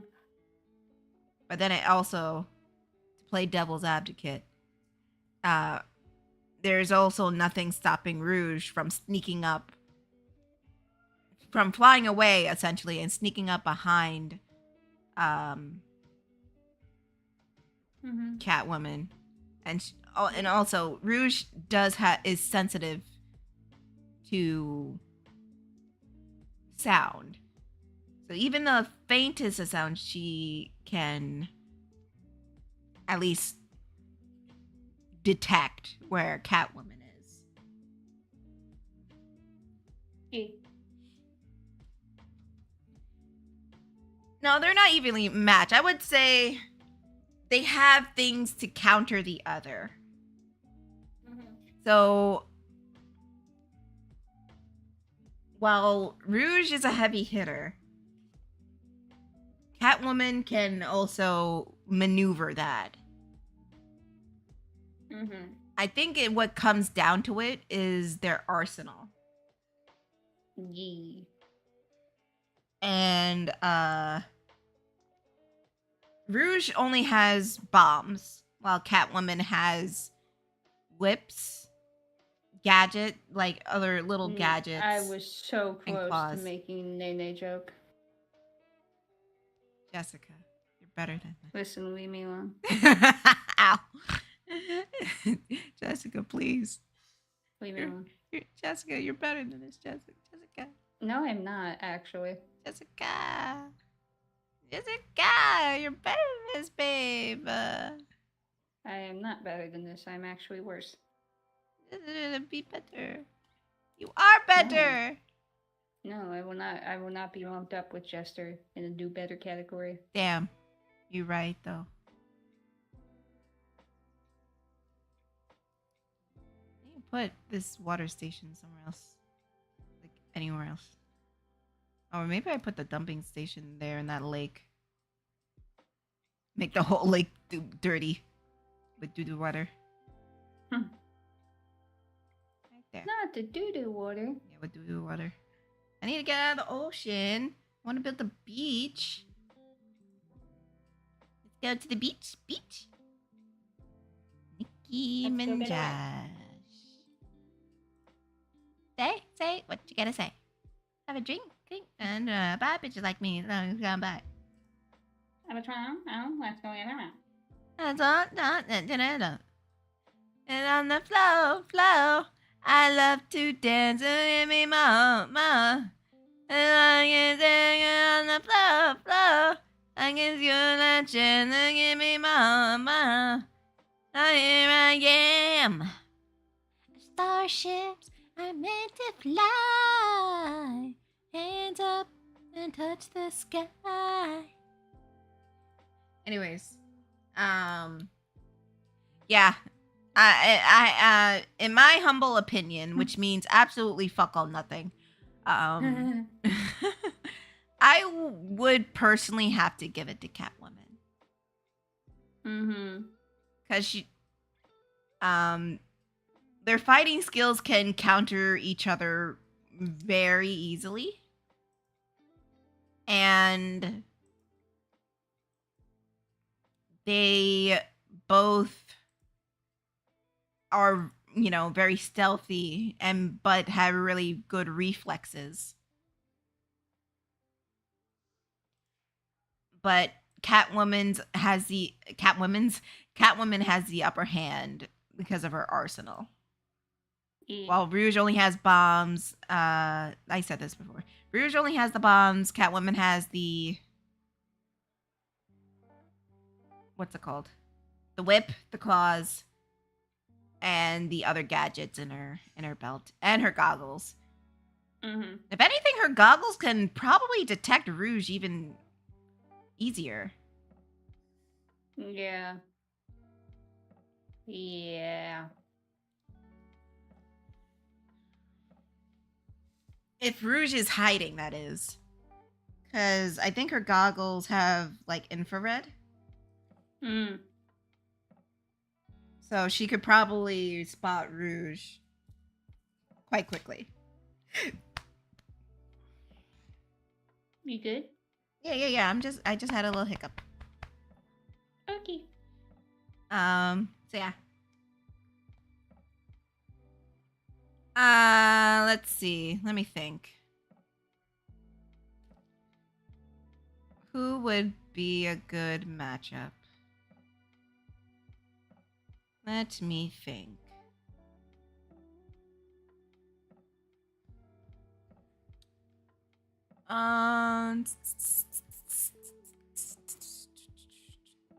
It's funny because we've watched a bunch of shit, and now I'm blanking on like everything. Ooh.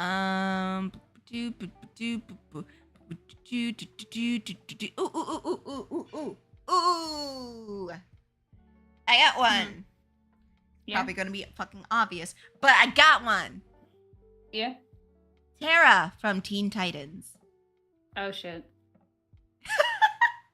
And Toph Beifong. Come on.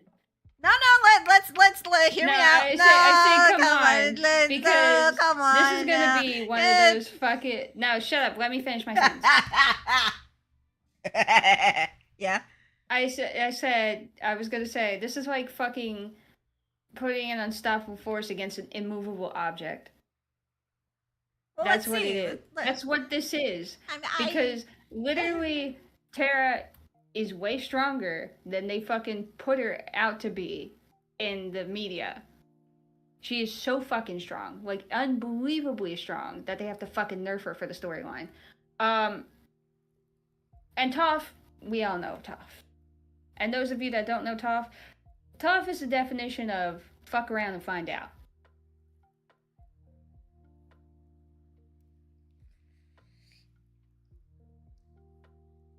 Yeah. So let's see her power set. Let's see her power set. Let's start with Tara. Can you? Oh, Hold up. Before you go on. And which Tara are we talking about, by the way? This is going to be Tara from the comics. Ah, fuck that bitch. I hope Toph wins. Fuck that bitch.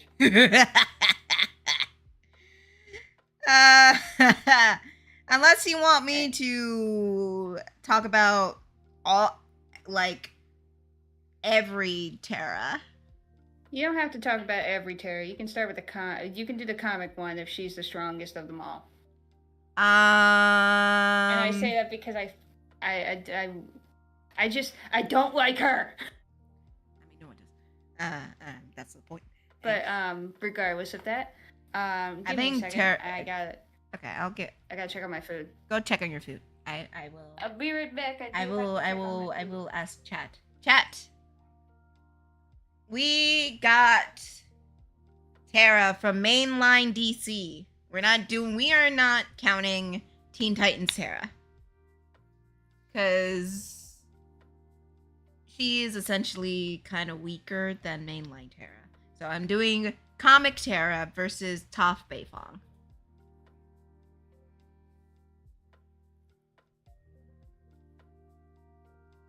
I'm just saying. Just take your pick. This is not to dissuade you. I'm just telling you what we're gonna deal with. I love doing these. Loki, should we do these more often? Because these are fun. I'm here. Hi. I got like 8 minutes left. Okay. Let me let's get into Terra. Okay. So her powers are obviously geokinesis. Terra's genetic code contains a potential geokinesis. Terra was tested by the colony through death traps and fear. Her ability to control the earth was revealed. She now has the ability of geokinesis, exhibiting psychokinetic control over the earth and minerals. While she can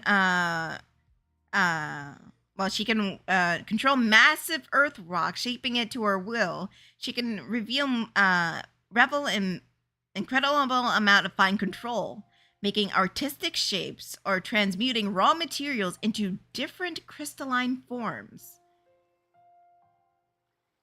Oh, and she's a good liar.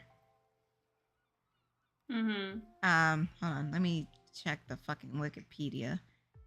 Not the wiki. Wiki wow. Wiki wow. Wow West. Wow West. We show it straight to Wow West. We always straight to the what? Okay, so her powers are currently limitless.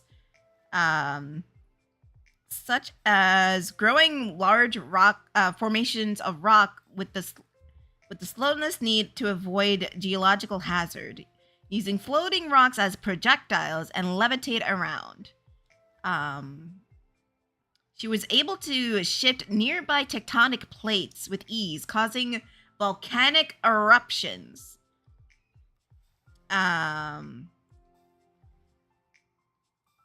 So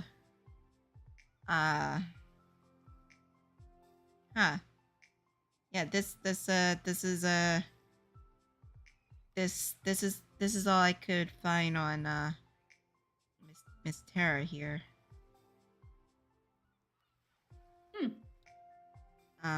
Yeah, that's all I could find on her.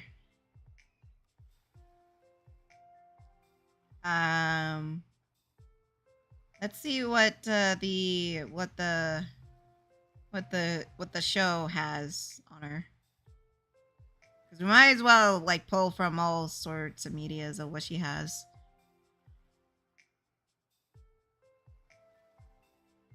Okay, of course, geokinesis. She can use the geokinesis to simulate flight, and she has superhuman durability. She has hand-to-hand combat. That's it. No, wasn't enough to stand up against seasoned masters such as Robin.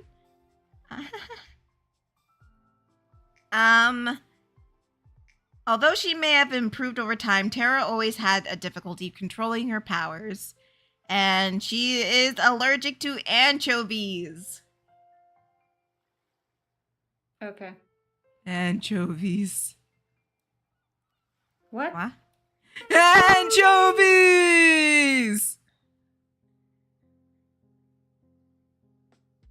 So, that's what we're dealing with there. Let's see Toph. Miss Toph Beifong.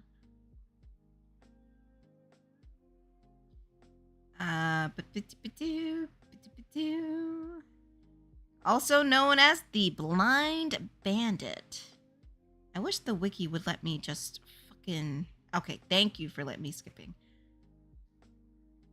So, Toph has she is a born earthbender.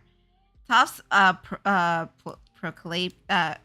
proclamation of being the most powerful earthbender in the world is supported by her talents displayed of earthbending from a young age. Although blind, Toph's training in earthbending under the original earthbenders, the Badger Mold, allowed her to use her unique ability of seismic sense. She used earthbending to feel even the most minute vibrations of the earth, including the march of ants several meters away, and the presence of trees and buildings. Through this heightened seismic sense, Toph could visualize where people were and their relative distance and their physical build, but is unable to visualize their faces. This sense provides her with a distinct advantage when facing other earthbenders in combat, because she could predict their attacks as they begin to quickly react. Her knowledge of the art also allowed her to teach others like Aang, and later her daughters, Lin and Su-yin. Her speed and agility was also greatly beneficial in combat. Her earthbending style was unique, thus unpredictable, as her training was unconventional and deeply rooted in nature of earthbending, rather than just pure fighting.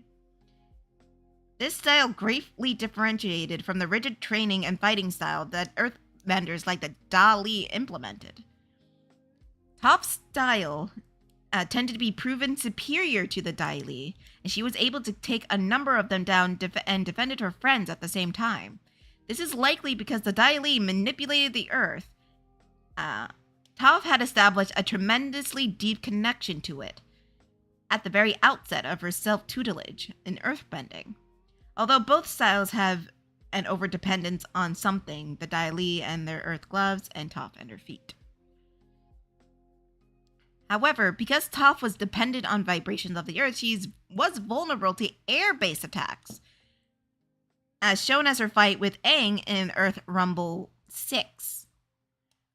Later, Toph was completely surprised by Sokka dropping a large belt on her head. Her success rate in intercepting non-Earth projectiles was also tied to her sensing vibrations and being able to feel the opponent's movement when they jump off the ground, proceeding accordingly. By her own admission, she could not aim properly at opponents while they were airborne. Despite this, her connection with earthbending is seemingly good enough that she'll be able to feel the earth even when it's not connected to the ground. Interesting. Terrain that impaired Toph's ability to sense vibration is also hindered her abilities, such as when Toph shows some difficulty with sand, describing as the vibration of the earth as fuzzy. She was able to compress sand into solid rock to gain some temporary footing, but she was unable to accurately aim attacks under those conditions. However, she ultimately gained mastery of sand bending, as she mentioned working on it during the Team Avatar beach party. Hey! Where Zuko attacked Aang for being lazy. And was able to create a miniature version of the upper ring of Ba Sing Se in rich detail. Apparently, her ability to sense vibration has improved, which may be how she'll be able to produce very fine details of the city, and did not show the same helplessness as she showed when previously walking on sand when the gang stepped onto the beach.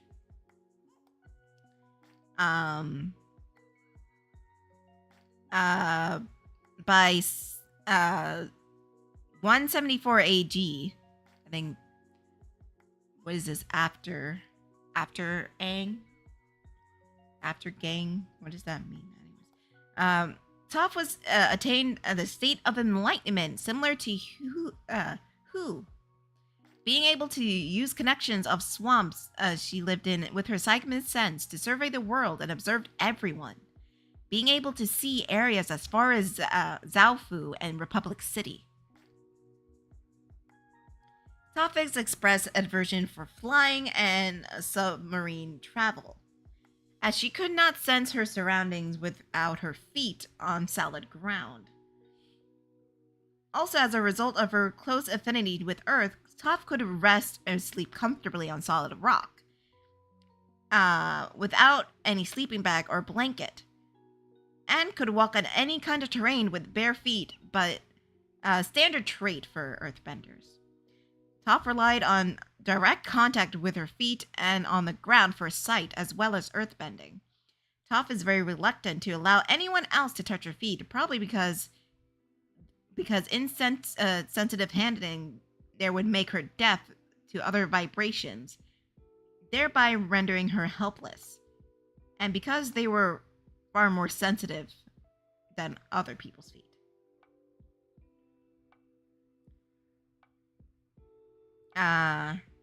It Aang and Gang merged together. No, it's like after something. Or after... Is it after G-Side? Oh, no. I don't know. I don't know. Despite her prowess on land, Toph did not perform well in water and on ice. She seemed incapable of seeing where she was going on ice and was not able to swim. And became nauseous when she had needed to travel by submarine in the invasion of the Fire Nation. In Ba Sing Se, Toph demonstrated the ability to sense the even slight vibrations, informing a man that they met, that she could feel him shaking. She was also able to sense when a person was lying by the vibrations of his or her heartbeat and breathing patterns. However, Toph's ability to detect lies was not absolute, as Azula demonstrated when she was easily able to lie even without the slightest physical reaction. However, every few people have the ability to lie while manipulating their breath and pulse in this way. Toph's earthbending style. Hey, it's JP! JP! We're just hanging out. We're just talking about like who would win in a fight. And I'm pinning Teen Titans Terra against Toph Beifong. And right now I'm just reading out descriptions for each of them. And right now I went through Terra already. There wasn't much. Ooh, Toph wins. And now I'm still currently reading through Toph and her abilities. And then we discuss.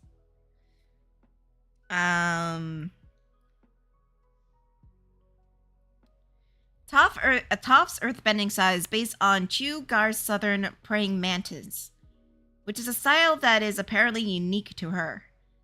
The style of earthbending is used by other earthbenders rooted in Hungar's style of kung fu. She was the only bender known to use this style based on different root martial art, and the standard for their bending art. This may be because she was self-taught rather than trained in traditional earthbending form.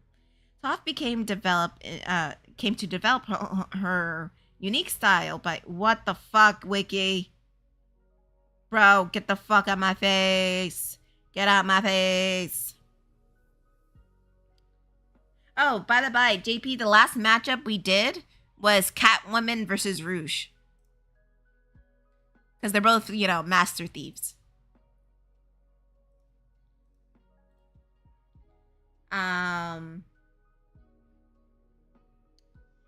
We don't talk about that. We don't fucking, that's sick. Sick and wrong.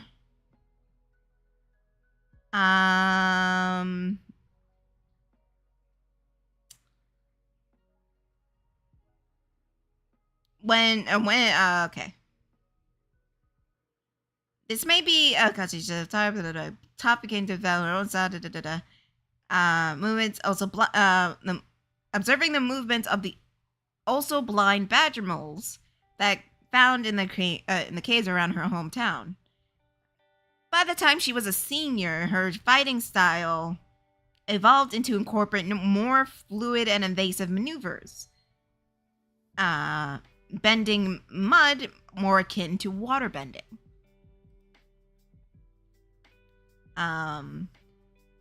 Then we get to the most amazing thing she did. Discover a whole new form of bending. Metal bending. Toph discovered the ability to metal bend during it is after. Oh, that's what it means. Oh no. It does AG does mean after, after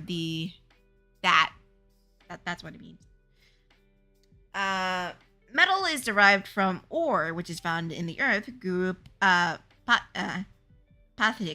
I forgot to say. Explained to Aang that metal is just part of earth that is purified and refined. Because of Toph's ability to feel vibrations in the earth, she was able to locate the impurities, small fragments of earth, still found in most metals and manipulate them. To bend the metal portion.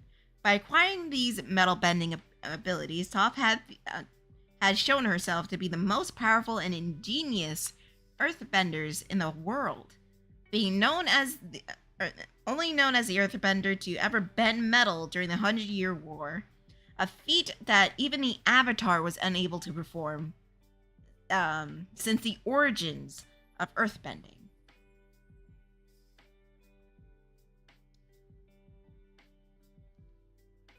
So that's who we're dealing with.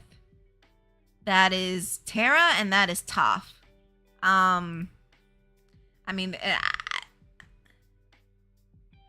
Between Catwoman and Rouge. By my decree, we went with Catwoman because y'all discuss that one. I'll explain why we went with Catwoman. Because while Rouge is a powerhouse and very fast, Catwoman has better arsenal to handle Rouge, and because Rouge has a specific weakness catered to her, which is, high frequency noise, Catwoman can easily detect that and adjust accordingly. Because Catwoman is on par with Batman. And Catwoman outsmarted Batman. I'm not saying Catwoman is Batman. I'm just saying Catwoman and Brucey Boy got a lot in common. And they're legit on par with each other.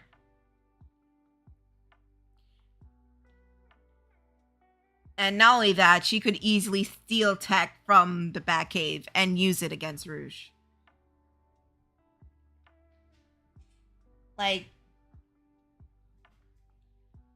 Clearly, Rouge is stronger and faster, and they both can sense each other and, can dodge each other's moves. It really came down to basically what they had on their person. Anyways. As for Toph and Terra, obviously it's gonna go to Toph. There's no question about it. This girl is so fucking in tune with the earth that she can even sense it when it's in the air. Meow. Hey. Hello. I was just discussing who I think would win, and I said Toph. Yeah. Also, JP's here. Oh, hello. But yeah, because Toph is so in tune with the earth itself. Even when Terra is flying on her little rock, Toph can probably sense that. Mm-hmm. And probably even manipulate that rock into crushing her. Yeah. It's just if she's whipped it into the air, it's a problem. Yeah. Which, again, in order to get launch Toph into the air, Terra would have to lift the Earth with Toph. Mm-hmm. And who's to say? I mean, Toph can't counter it. Exactly. Not to mention, Toph in the comics, Toph was able to hold up a mountain without. Well, she broke a sweat and it was hard on her, but she was able to do that like no problem. So she is.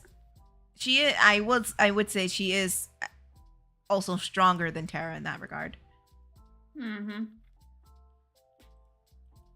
Also, I've been mindlessly watching you play whatever the fuck this is. I don't know what this is. City Skylines. Yeah. What about it?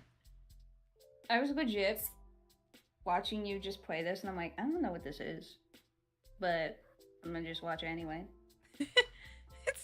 It's one of those chill games where I just build a town, build all the people, build the houses. Cause I got my food. Oh, you got your food. Mm-hmm.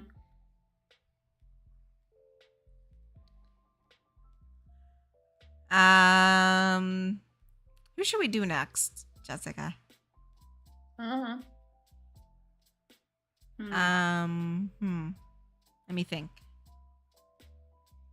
Oh my god, I don't know if there's one that's paired, most likely because he was a major protagonist in 2000. Huh? Was there one with Danny Phantom? Yes. Okay. There was Danny Phantom and Jake Long in Death Battle. We can watch that after.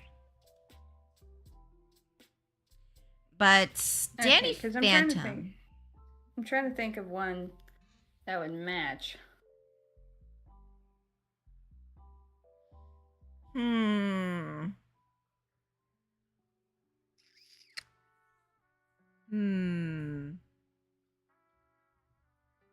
Let's chat. Chat, who would be a good match for Danny Phantom? And it can come from anywhere, but we have to know it.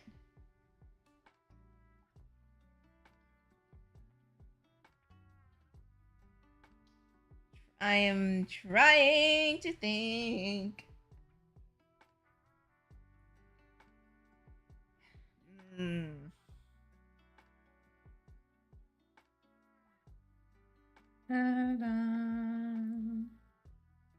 No day but today. Why is all my knowledge of shit blanking on me now? Same. I'm just here trying to think of shit. Someone for... Other than Dark Danny.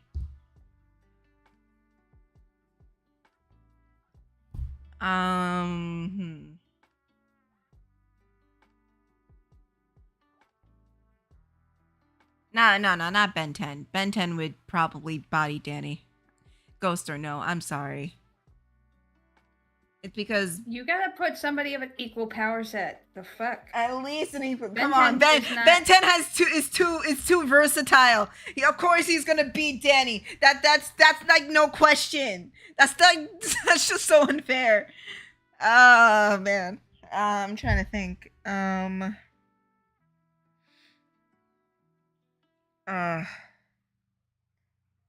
No, not Kim Possible.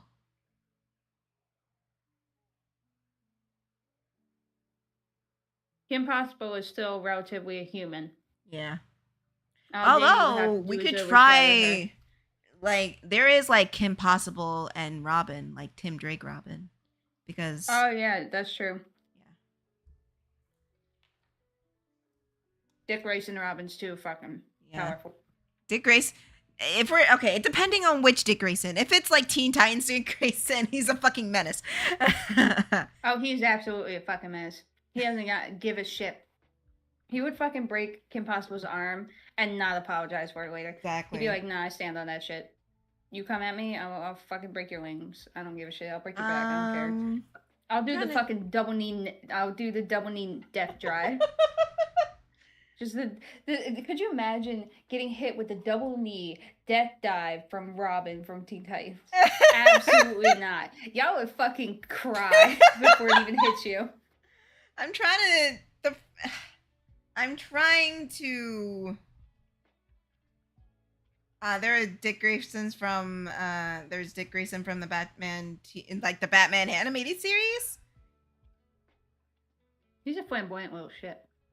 No, if I was gonna put someone against Kim Possible, it would probably be Tim Drake. Specifically Tim Drake. Wait, no, maybe Dick Grayson, because they're both very acrobatic. Yeah, not to mention, they're very smart. Both of them are extremely smart. Oh, let's do it. Kim Possible versus fucking Dick Grayson. Let's go. Mm-hmm. And we're going to ignore the teenage insecurities of Kim Possible. This is strictly fighting Kim Possible. Jester sent me a comic cover where fucking Jean Grey and Scott Summers get married. Get me the fuck out of here.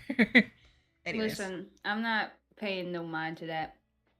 The only thing I want to pay mind to is the fact that every motherfucker out there, I'm going to say this for the record. And I know y'all bitches are really good with your art, but if I see one more fucking cover of Rogue with 2 different fucking hair textures, I'm going to lose my goddamn mind. Leave her poofy big hair alone.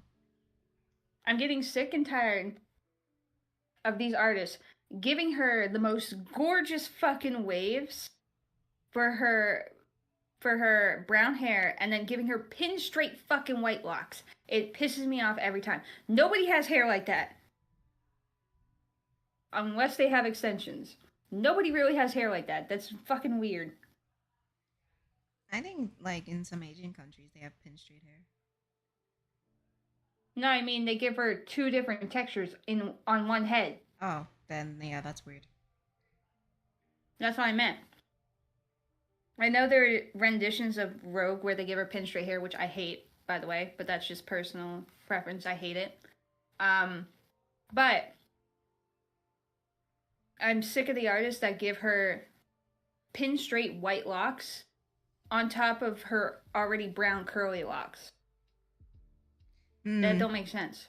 Now I think about it, maybe I should do Tim Drake because fucking Dick Grayson was Batman for a while. Mm-hmm. Because of that, I think I'm a bastard. Dick Grayson is a fucking Dick. Goddamn. So I'm gonna do Tim Drake. Mm-hmm. Dick Grayson's a bastard. He is a little shit. Like, he's no Damien, but he will fucking body you if it comes down to it. Oh, he can bite me, baby. I know he can. So here's what we're doing. We're doing Robin, Tim Drake versus Kim Possible. Also, we didn't watch X-Men Evolution yet. No, we didn't watch it yet. I know what Rogue looks like. I don't mind it. I have to wait until the characterization to really set in how I feel about that one. Yeah. I don't mind her design. Evolution gives me very edgy 2000 vibes, so, like, I don't mind it. You know, epic goth girl. Ever. Anyways. I mean, I'm not one to turn down a very fine goth mommy. I don't care. True. We love our goth girls. Mm-hmm. Okay. Anyways, Tim Drake versus Kim Possible. Here we go for Tim Drake. Yeah. For his powers and abilities. He has peak human condition, like all the Bat family. While under possession, Tim is strong enough to wrench Batman's shoulder, who's strong enough to yank a speeding Ferrari in the air. So, he can fuck up Batman, as well as he's well-versed in acrobatics and gymnastics. He has a genius intellect level. He has an IQ of 142. He's a very good investigator. Tim Drake is often cited as the most analytic of Batman's proteges. he has his detective skills on par with Batman himself. Tactical analysis, while simple and complex investigation is Tim's forte, even stressful situations Tim can analyze an issue, can come up with a plan almost immediately. So he's fucking smart as hell. Of course, he has his own array of gadgets.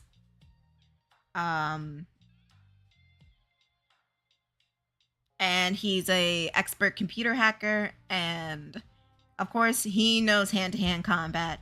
Tim Drake is trained in hand-to-hand combat by Batman himself. After years of training and experience, Tim was able to fight off the likes of super villains as well as his own teammates sometimes. And note, his teammates include Wonder Girl, Impulse, and Superboy. He's even able to strike harder than Red Hood. And Red Hood gives no fucks. Yes. And it's implied that Tim Drake is stronger than that. Imagine being that much of a full-blown bastard. To be fair, like, I think Tim Drake is like the nicest out of all the it's I know that's the best part. No, it's literally he's the second nicest. He's the second nicest. he's like a literal savage physically, but he's just like, hi Yukio.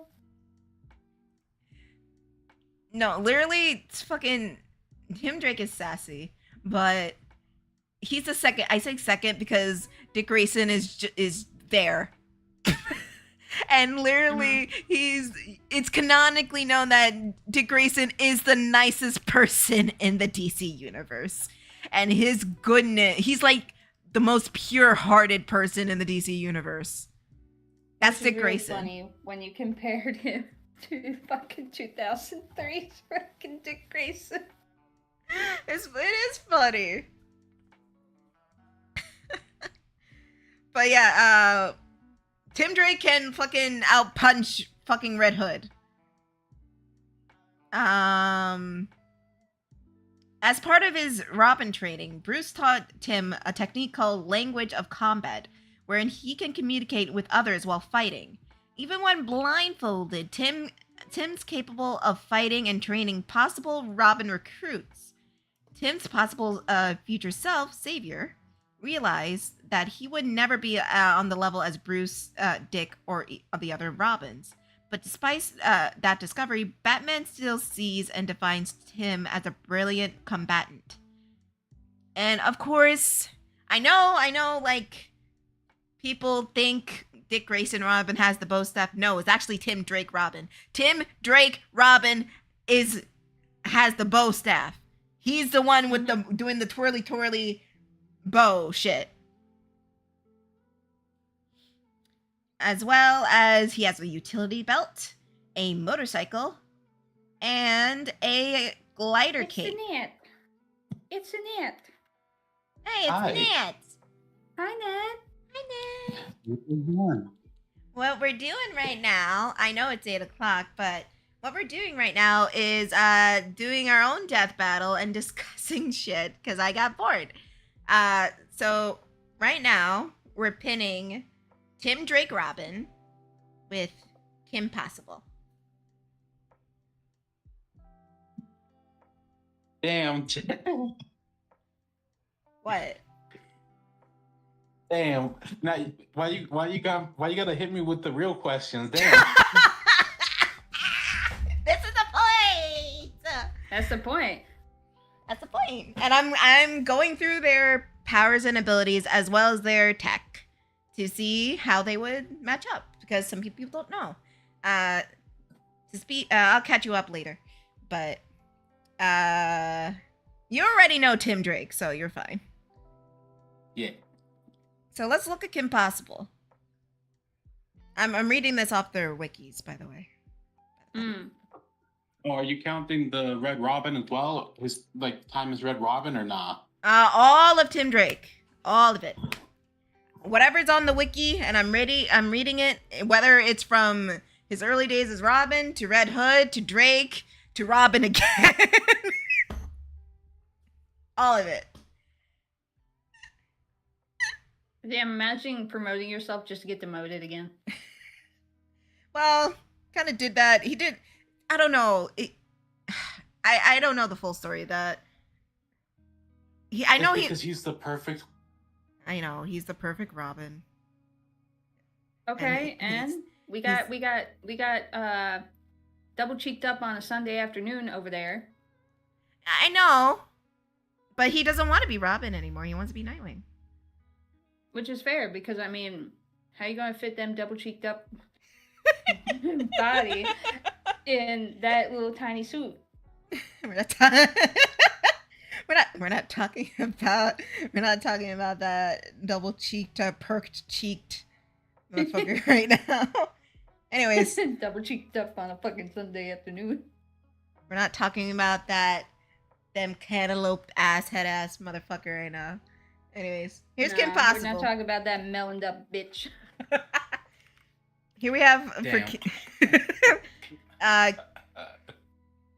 here's Kim Possible. Kim has mentioned to have gained a very varied and ever-growing skill set throughout her mission work.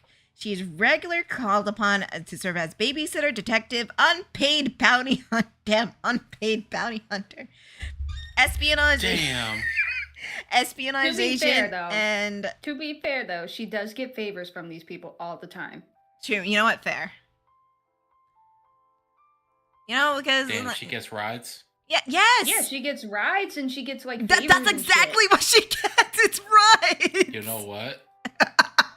That's pretty dope. I ain't gonna lie. Yeah, all she has to do is literally call somebody up, and then next thing you know, they're in a private jet, and she's like, "Thanks so much for letting us use your private jet." And then this guy is just like, "Oh, thank you for saving my daughters during the snowstorm, Kim. I owed you one." Yeah. That's literally how she gets from point A to point B. She doesn't have a motorcycle or jetpack or anything like that. She literally bums rides from people that owe her favor. It's so fucking funny. It's such a fun gimmick because it's literally just like, oh yeah, thanks for helping out. Oh no, it's the least I could do for you, saving this, that, and the other thing. And she's like, no big. Right? It's like, oh, you helped my daughter with her recital. How could I not? Literally. Fucking, she got fucking first class tickets on a Japanese airline because she saved the president or something. Yeah, she saved the president of a very famous toy company, so she gets a fucking first class seat on a private jet. And it was no big. Yeah. God damn. That's like one of her that's one of her top perks of just being a genuinely nice person that fucking is willing to help anybody. Mm-hmm. Fair enough. Anyways. Also, I have some news for you guys, but that'll be like after stream. Okay. What did you do? Okay. All right, damn, after stream. Okay, after stream. I'm sorry, I'll keep reading. Well, no, because it's like a personal thing. Oh no, not a personal thing, but it's like it's like retail related, and I was like, damn, that I don't want that to be like free advertisement. Okay. It's going to derail. Yeah. Cause I'm real, cause I'm real. I'm sorry.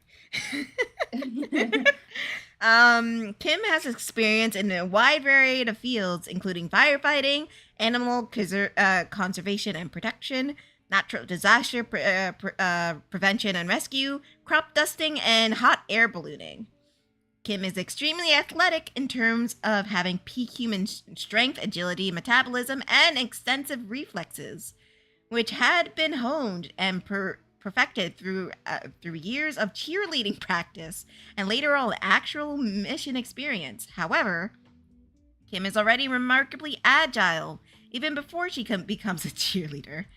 Years later, during the global justice research into the Ron factor, I forgot that was a thing. She claims that her genetics rock, and while the validity of that is never verified, her paternal grandmother is equally not, if not more, talented in similar areas. And all members of her immediate family have a yeah. Occasionally, I forgot her grandma beat the shit out of yes, she did. Participated in her missions with notably ease, despite no preparation beforehand. But that's what you get when you mix a brain surgeon and a rocket scientist.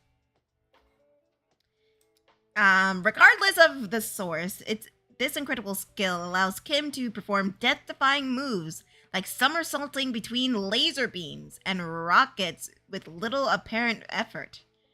Kim is also an excellent swimmer, which she used to great effect in many of her missions. She's a member of the school's swim team during her sophomore year of high school. She swam the English Channel and is accomplished scuba diver. She was also highly skilled in numerous types of martial arts, knowing 16 different types of kung fu, including mantis kung fu.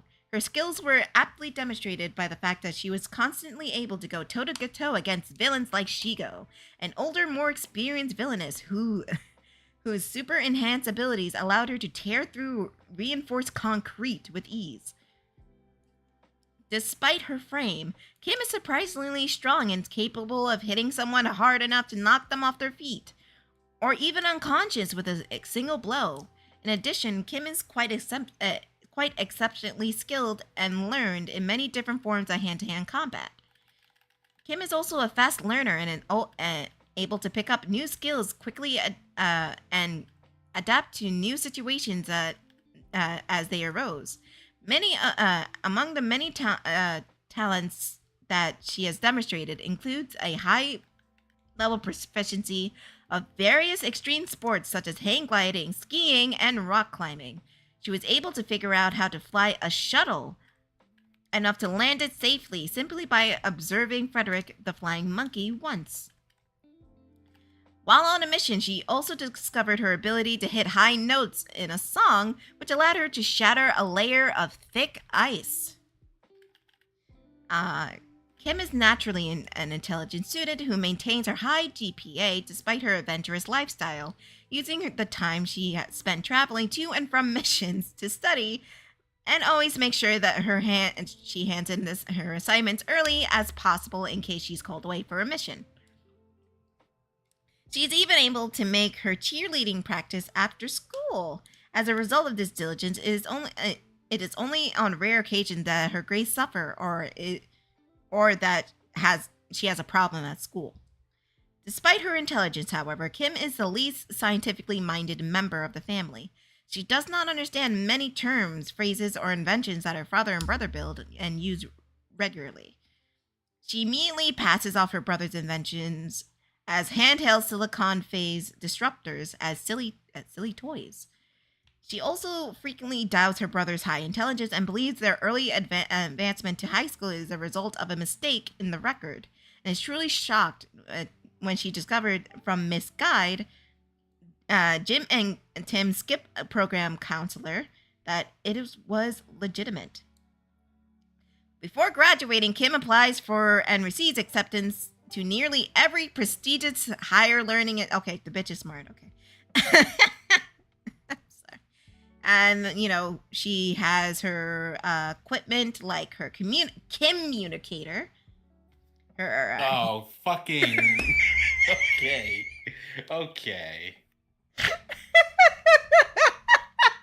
I'm sorry. Ignore me. No, it was funny. No, you're great.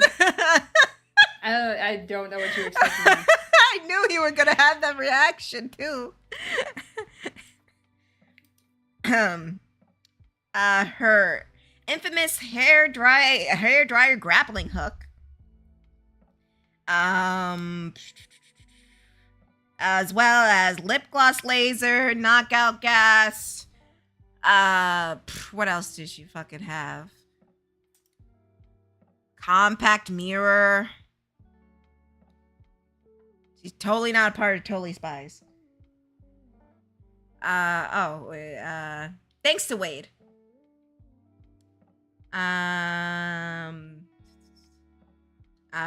scanner, super magnet, analyzer, and much, much more. So yeah, that's who we're dealing with. That's Kim Possible.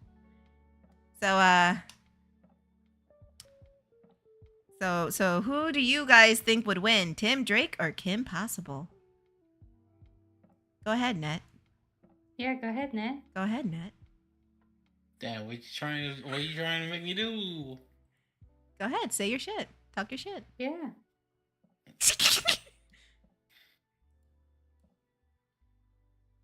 Do you want me to do it like Death Battle? I don't want to get sued.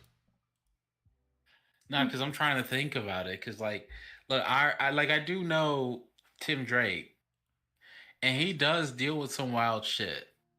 Mm-hmm. That he do. And he do have the equipment too. I mean, he don't have the same toys as Batman, but he still got toys. Mm-hmm. Not to mention, he is an excellent computer hacker. Yeah. I mean, bro got freaking Ra's al Ghul to call him detective. That's some shit. Mm-hmm. Bro's smart, but then there's Kim Possible. Yeah, and you need to remember her arsenal of villains and equipment. That's what I'm saying. Because this bitch has not only dealt with bullshit upon bullshit of just like people having the most just random fucking things thrown at her. Explosive golf balls, a freaky bitch with fucking glowy hands that could literally melt her face off. She is quick enough to dodge lasers. She's traveled through time. That is true, but not on her own volition. No, this was just her being like, oh fuck, I gotta save the world again. Alright, cool. Here we go again. Oh my god. Not to mention, she is able to learn by sight. Mm-hmm. As seen, when she observed a fucking monkey land a space shuttle. Mm-hmm. I do have an argument ready, but it's gonna be really fucking stupid. But I want Net to save his piece first. Go ahead, Net.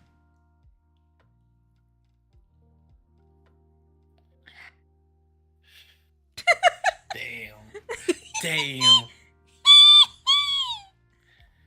1 second. Let me see one thing.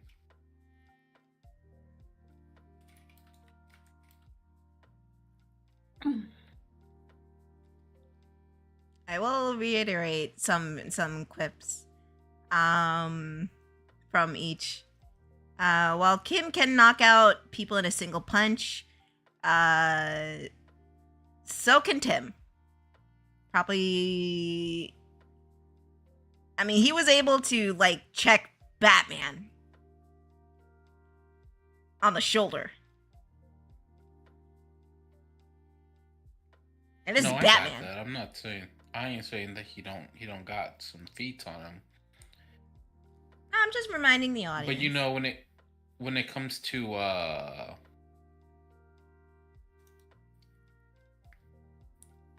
because if I'm talking real right now, when it comes to the tone of the thing, which is what affects it, right? Because for example, Tim Drake deals with some crazy shit, but the world treats it like it's crazy shit, right? So it does have the gravity of the situation is well known and understood, right? Which makes the achievement all the more important. But the thing is that the Kim Possible stuff, while there is stuff that is just as impressive, the cartoon stuff tends to downplay it because they're just yeah, but it's a funny girl doing it, so She can do anything. I mean, yeah. That is there's also her tagline that she can do anything. Mm-hmm. And anything is possible for a possible. Except learning how to drive properly. Yeah. I mean, she eventually learns how to drive, though. True. That is true. Yes, I am aware of the time. Dag. Let's have a little bit of fun before we sign off. Shit. Uh-huh. God. So, Net, who's your choice? If I was going to be honest,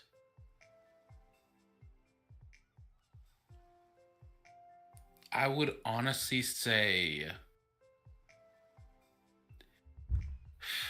I'm gonna be honest. I'm gonna go with Tim Drake. Okay. As much as because a part of me is like, nah, but I think Kim could take it.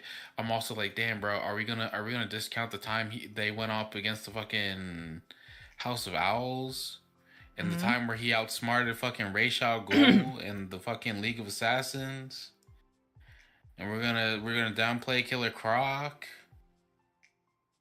Yeah, despite Solid argument.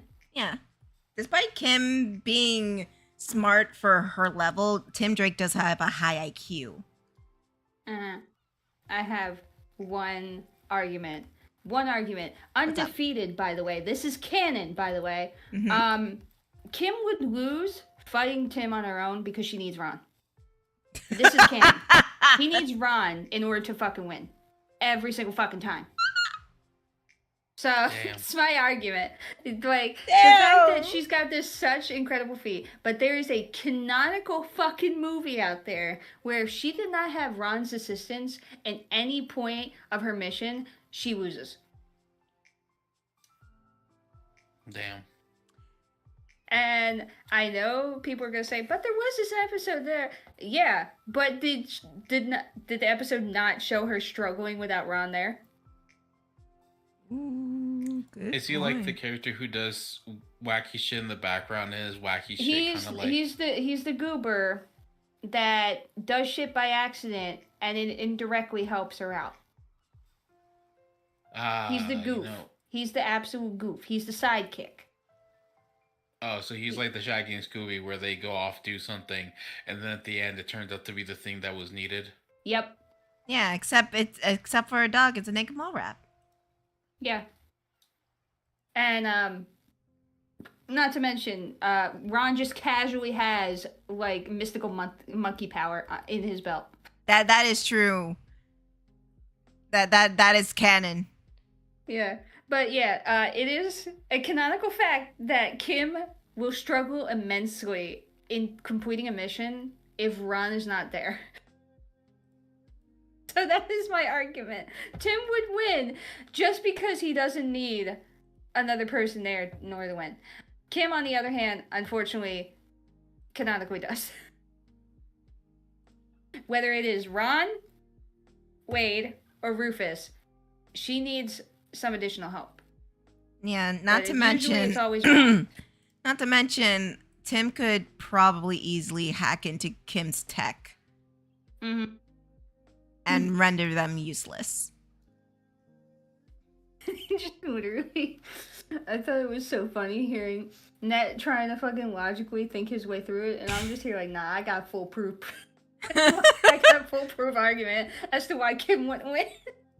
No, I feel that. My thing was that, like, you always kind of have to account for how silly the fucking shows are. Because sometimes they will downplay some wacky shit that somebody's, like, able to do. And it's like, damn, okay.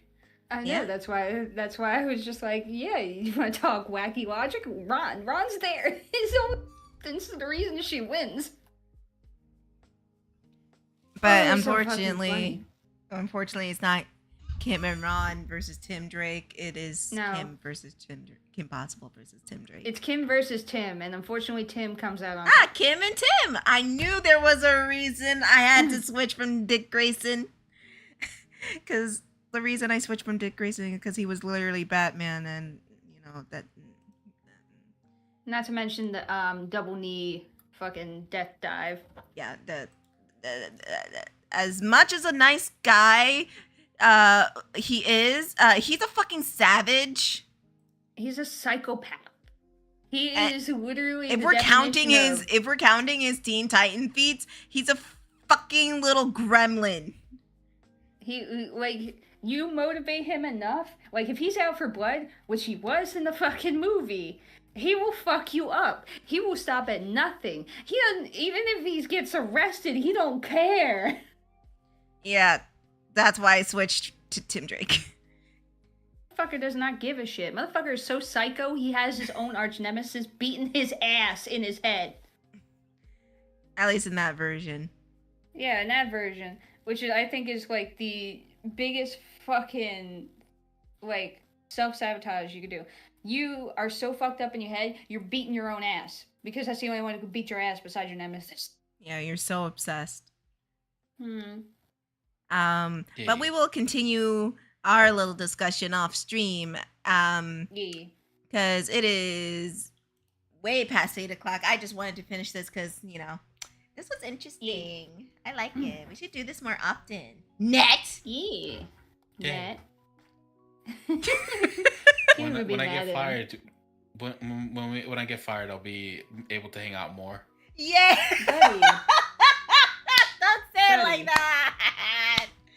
Don't say it like that. You're like the only hope we have. Anyways, I'm gonna end stream on that note. Thanks a lot, Nat. Fucking asshole. If you want to follow us on social media, it is linked down in the description below if you're watching back on YouTube, or in the About page if you're watching back on Twitch. I stream Mondays, Wednesdays, and Fridays at 1 p.m. Pacific time, so I will be back on Monday with more shenanigans. If you like what I do and you want to see more, consider becoming a patron today. There you go, exclusive content and early access to whatever I'm doing. But if you can't do that, then I do have commissions open. It is posted on my socials, Twitter, Tumblr, Instagram, and DeviantArt. But if you can't do that, then spread a word around that we're live. Subscribe here on YouTube and subscribe over there on Twitch. And in the words of my favorite cartoon character, mwah, good night, everybody. We'll see you next time. Say Kablam time, say Kablam channel. And have a great weekend. Say good night, you guys. Good night. Good night, everybody.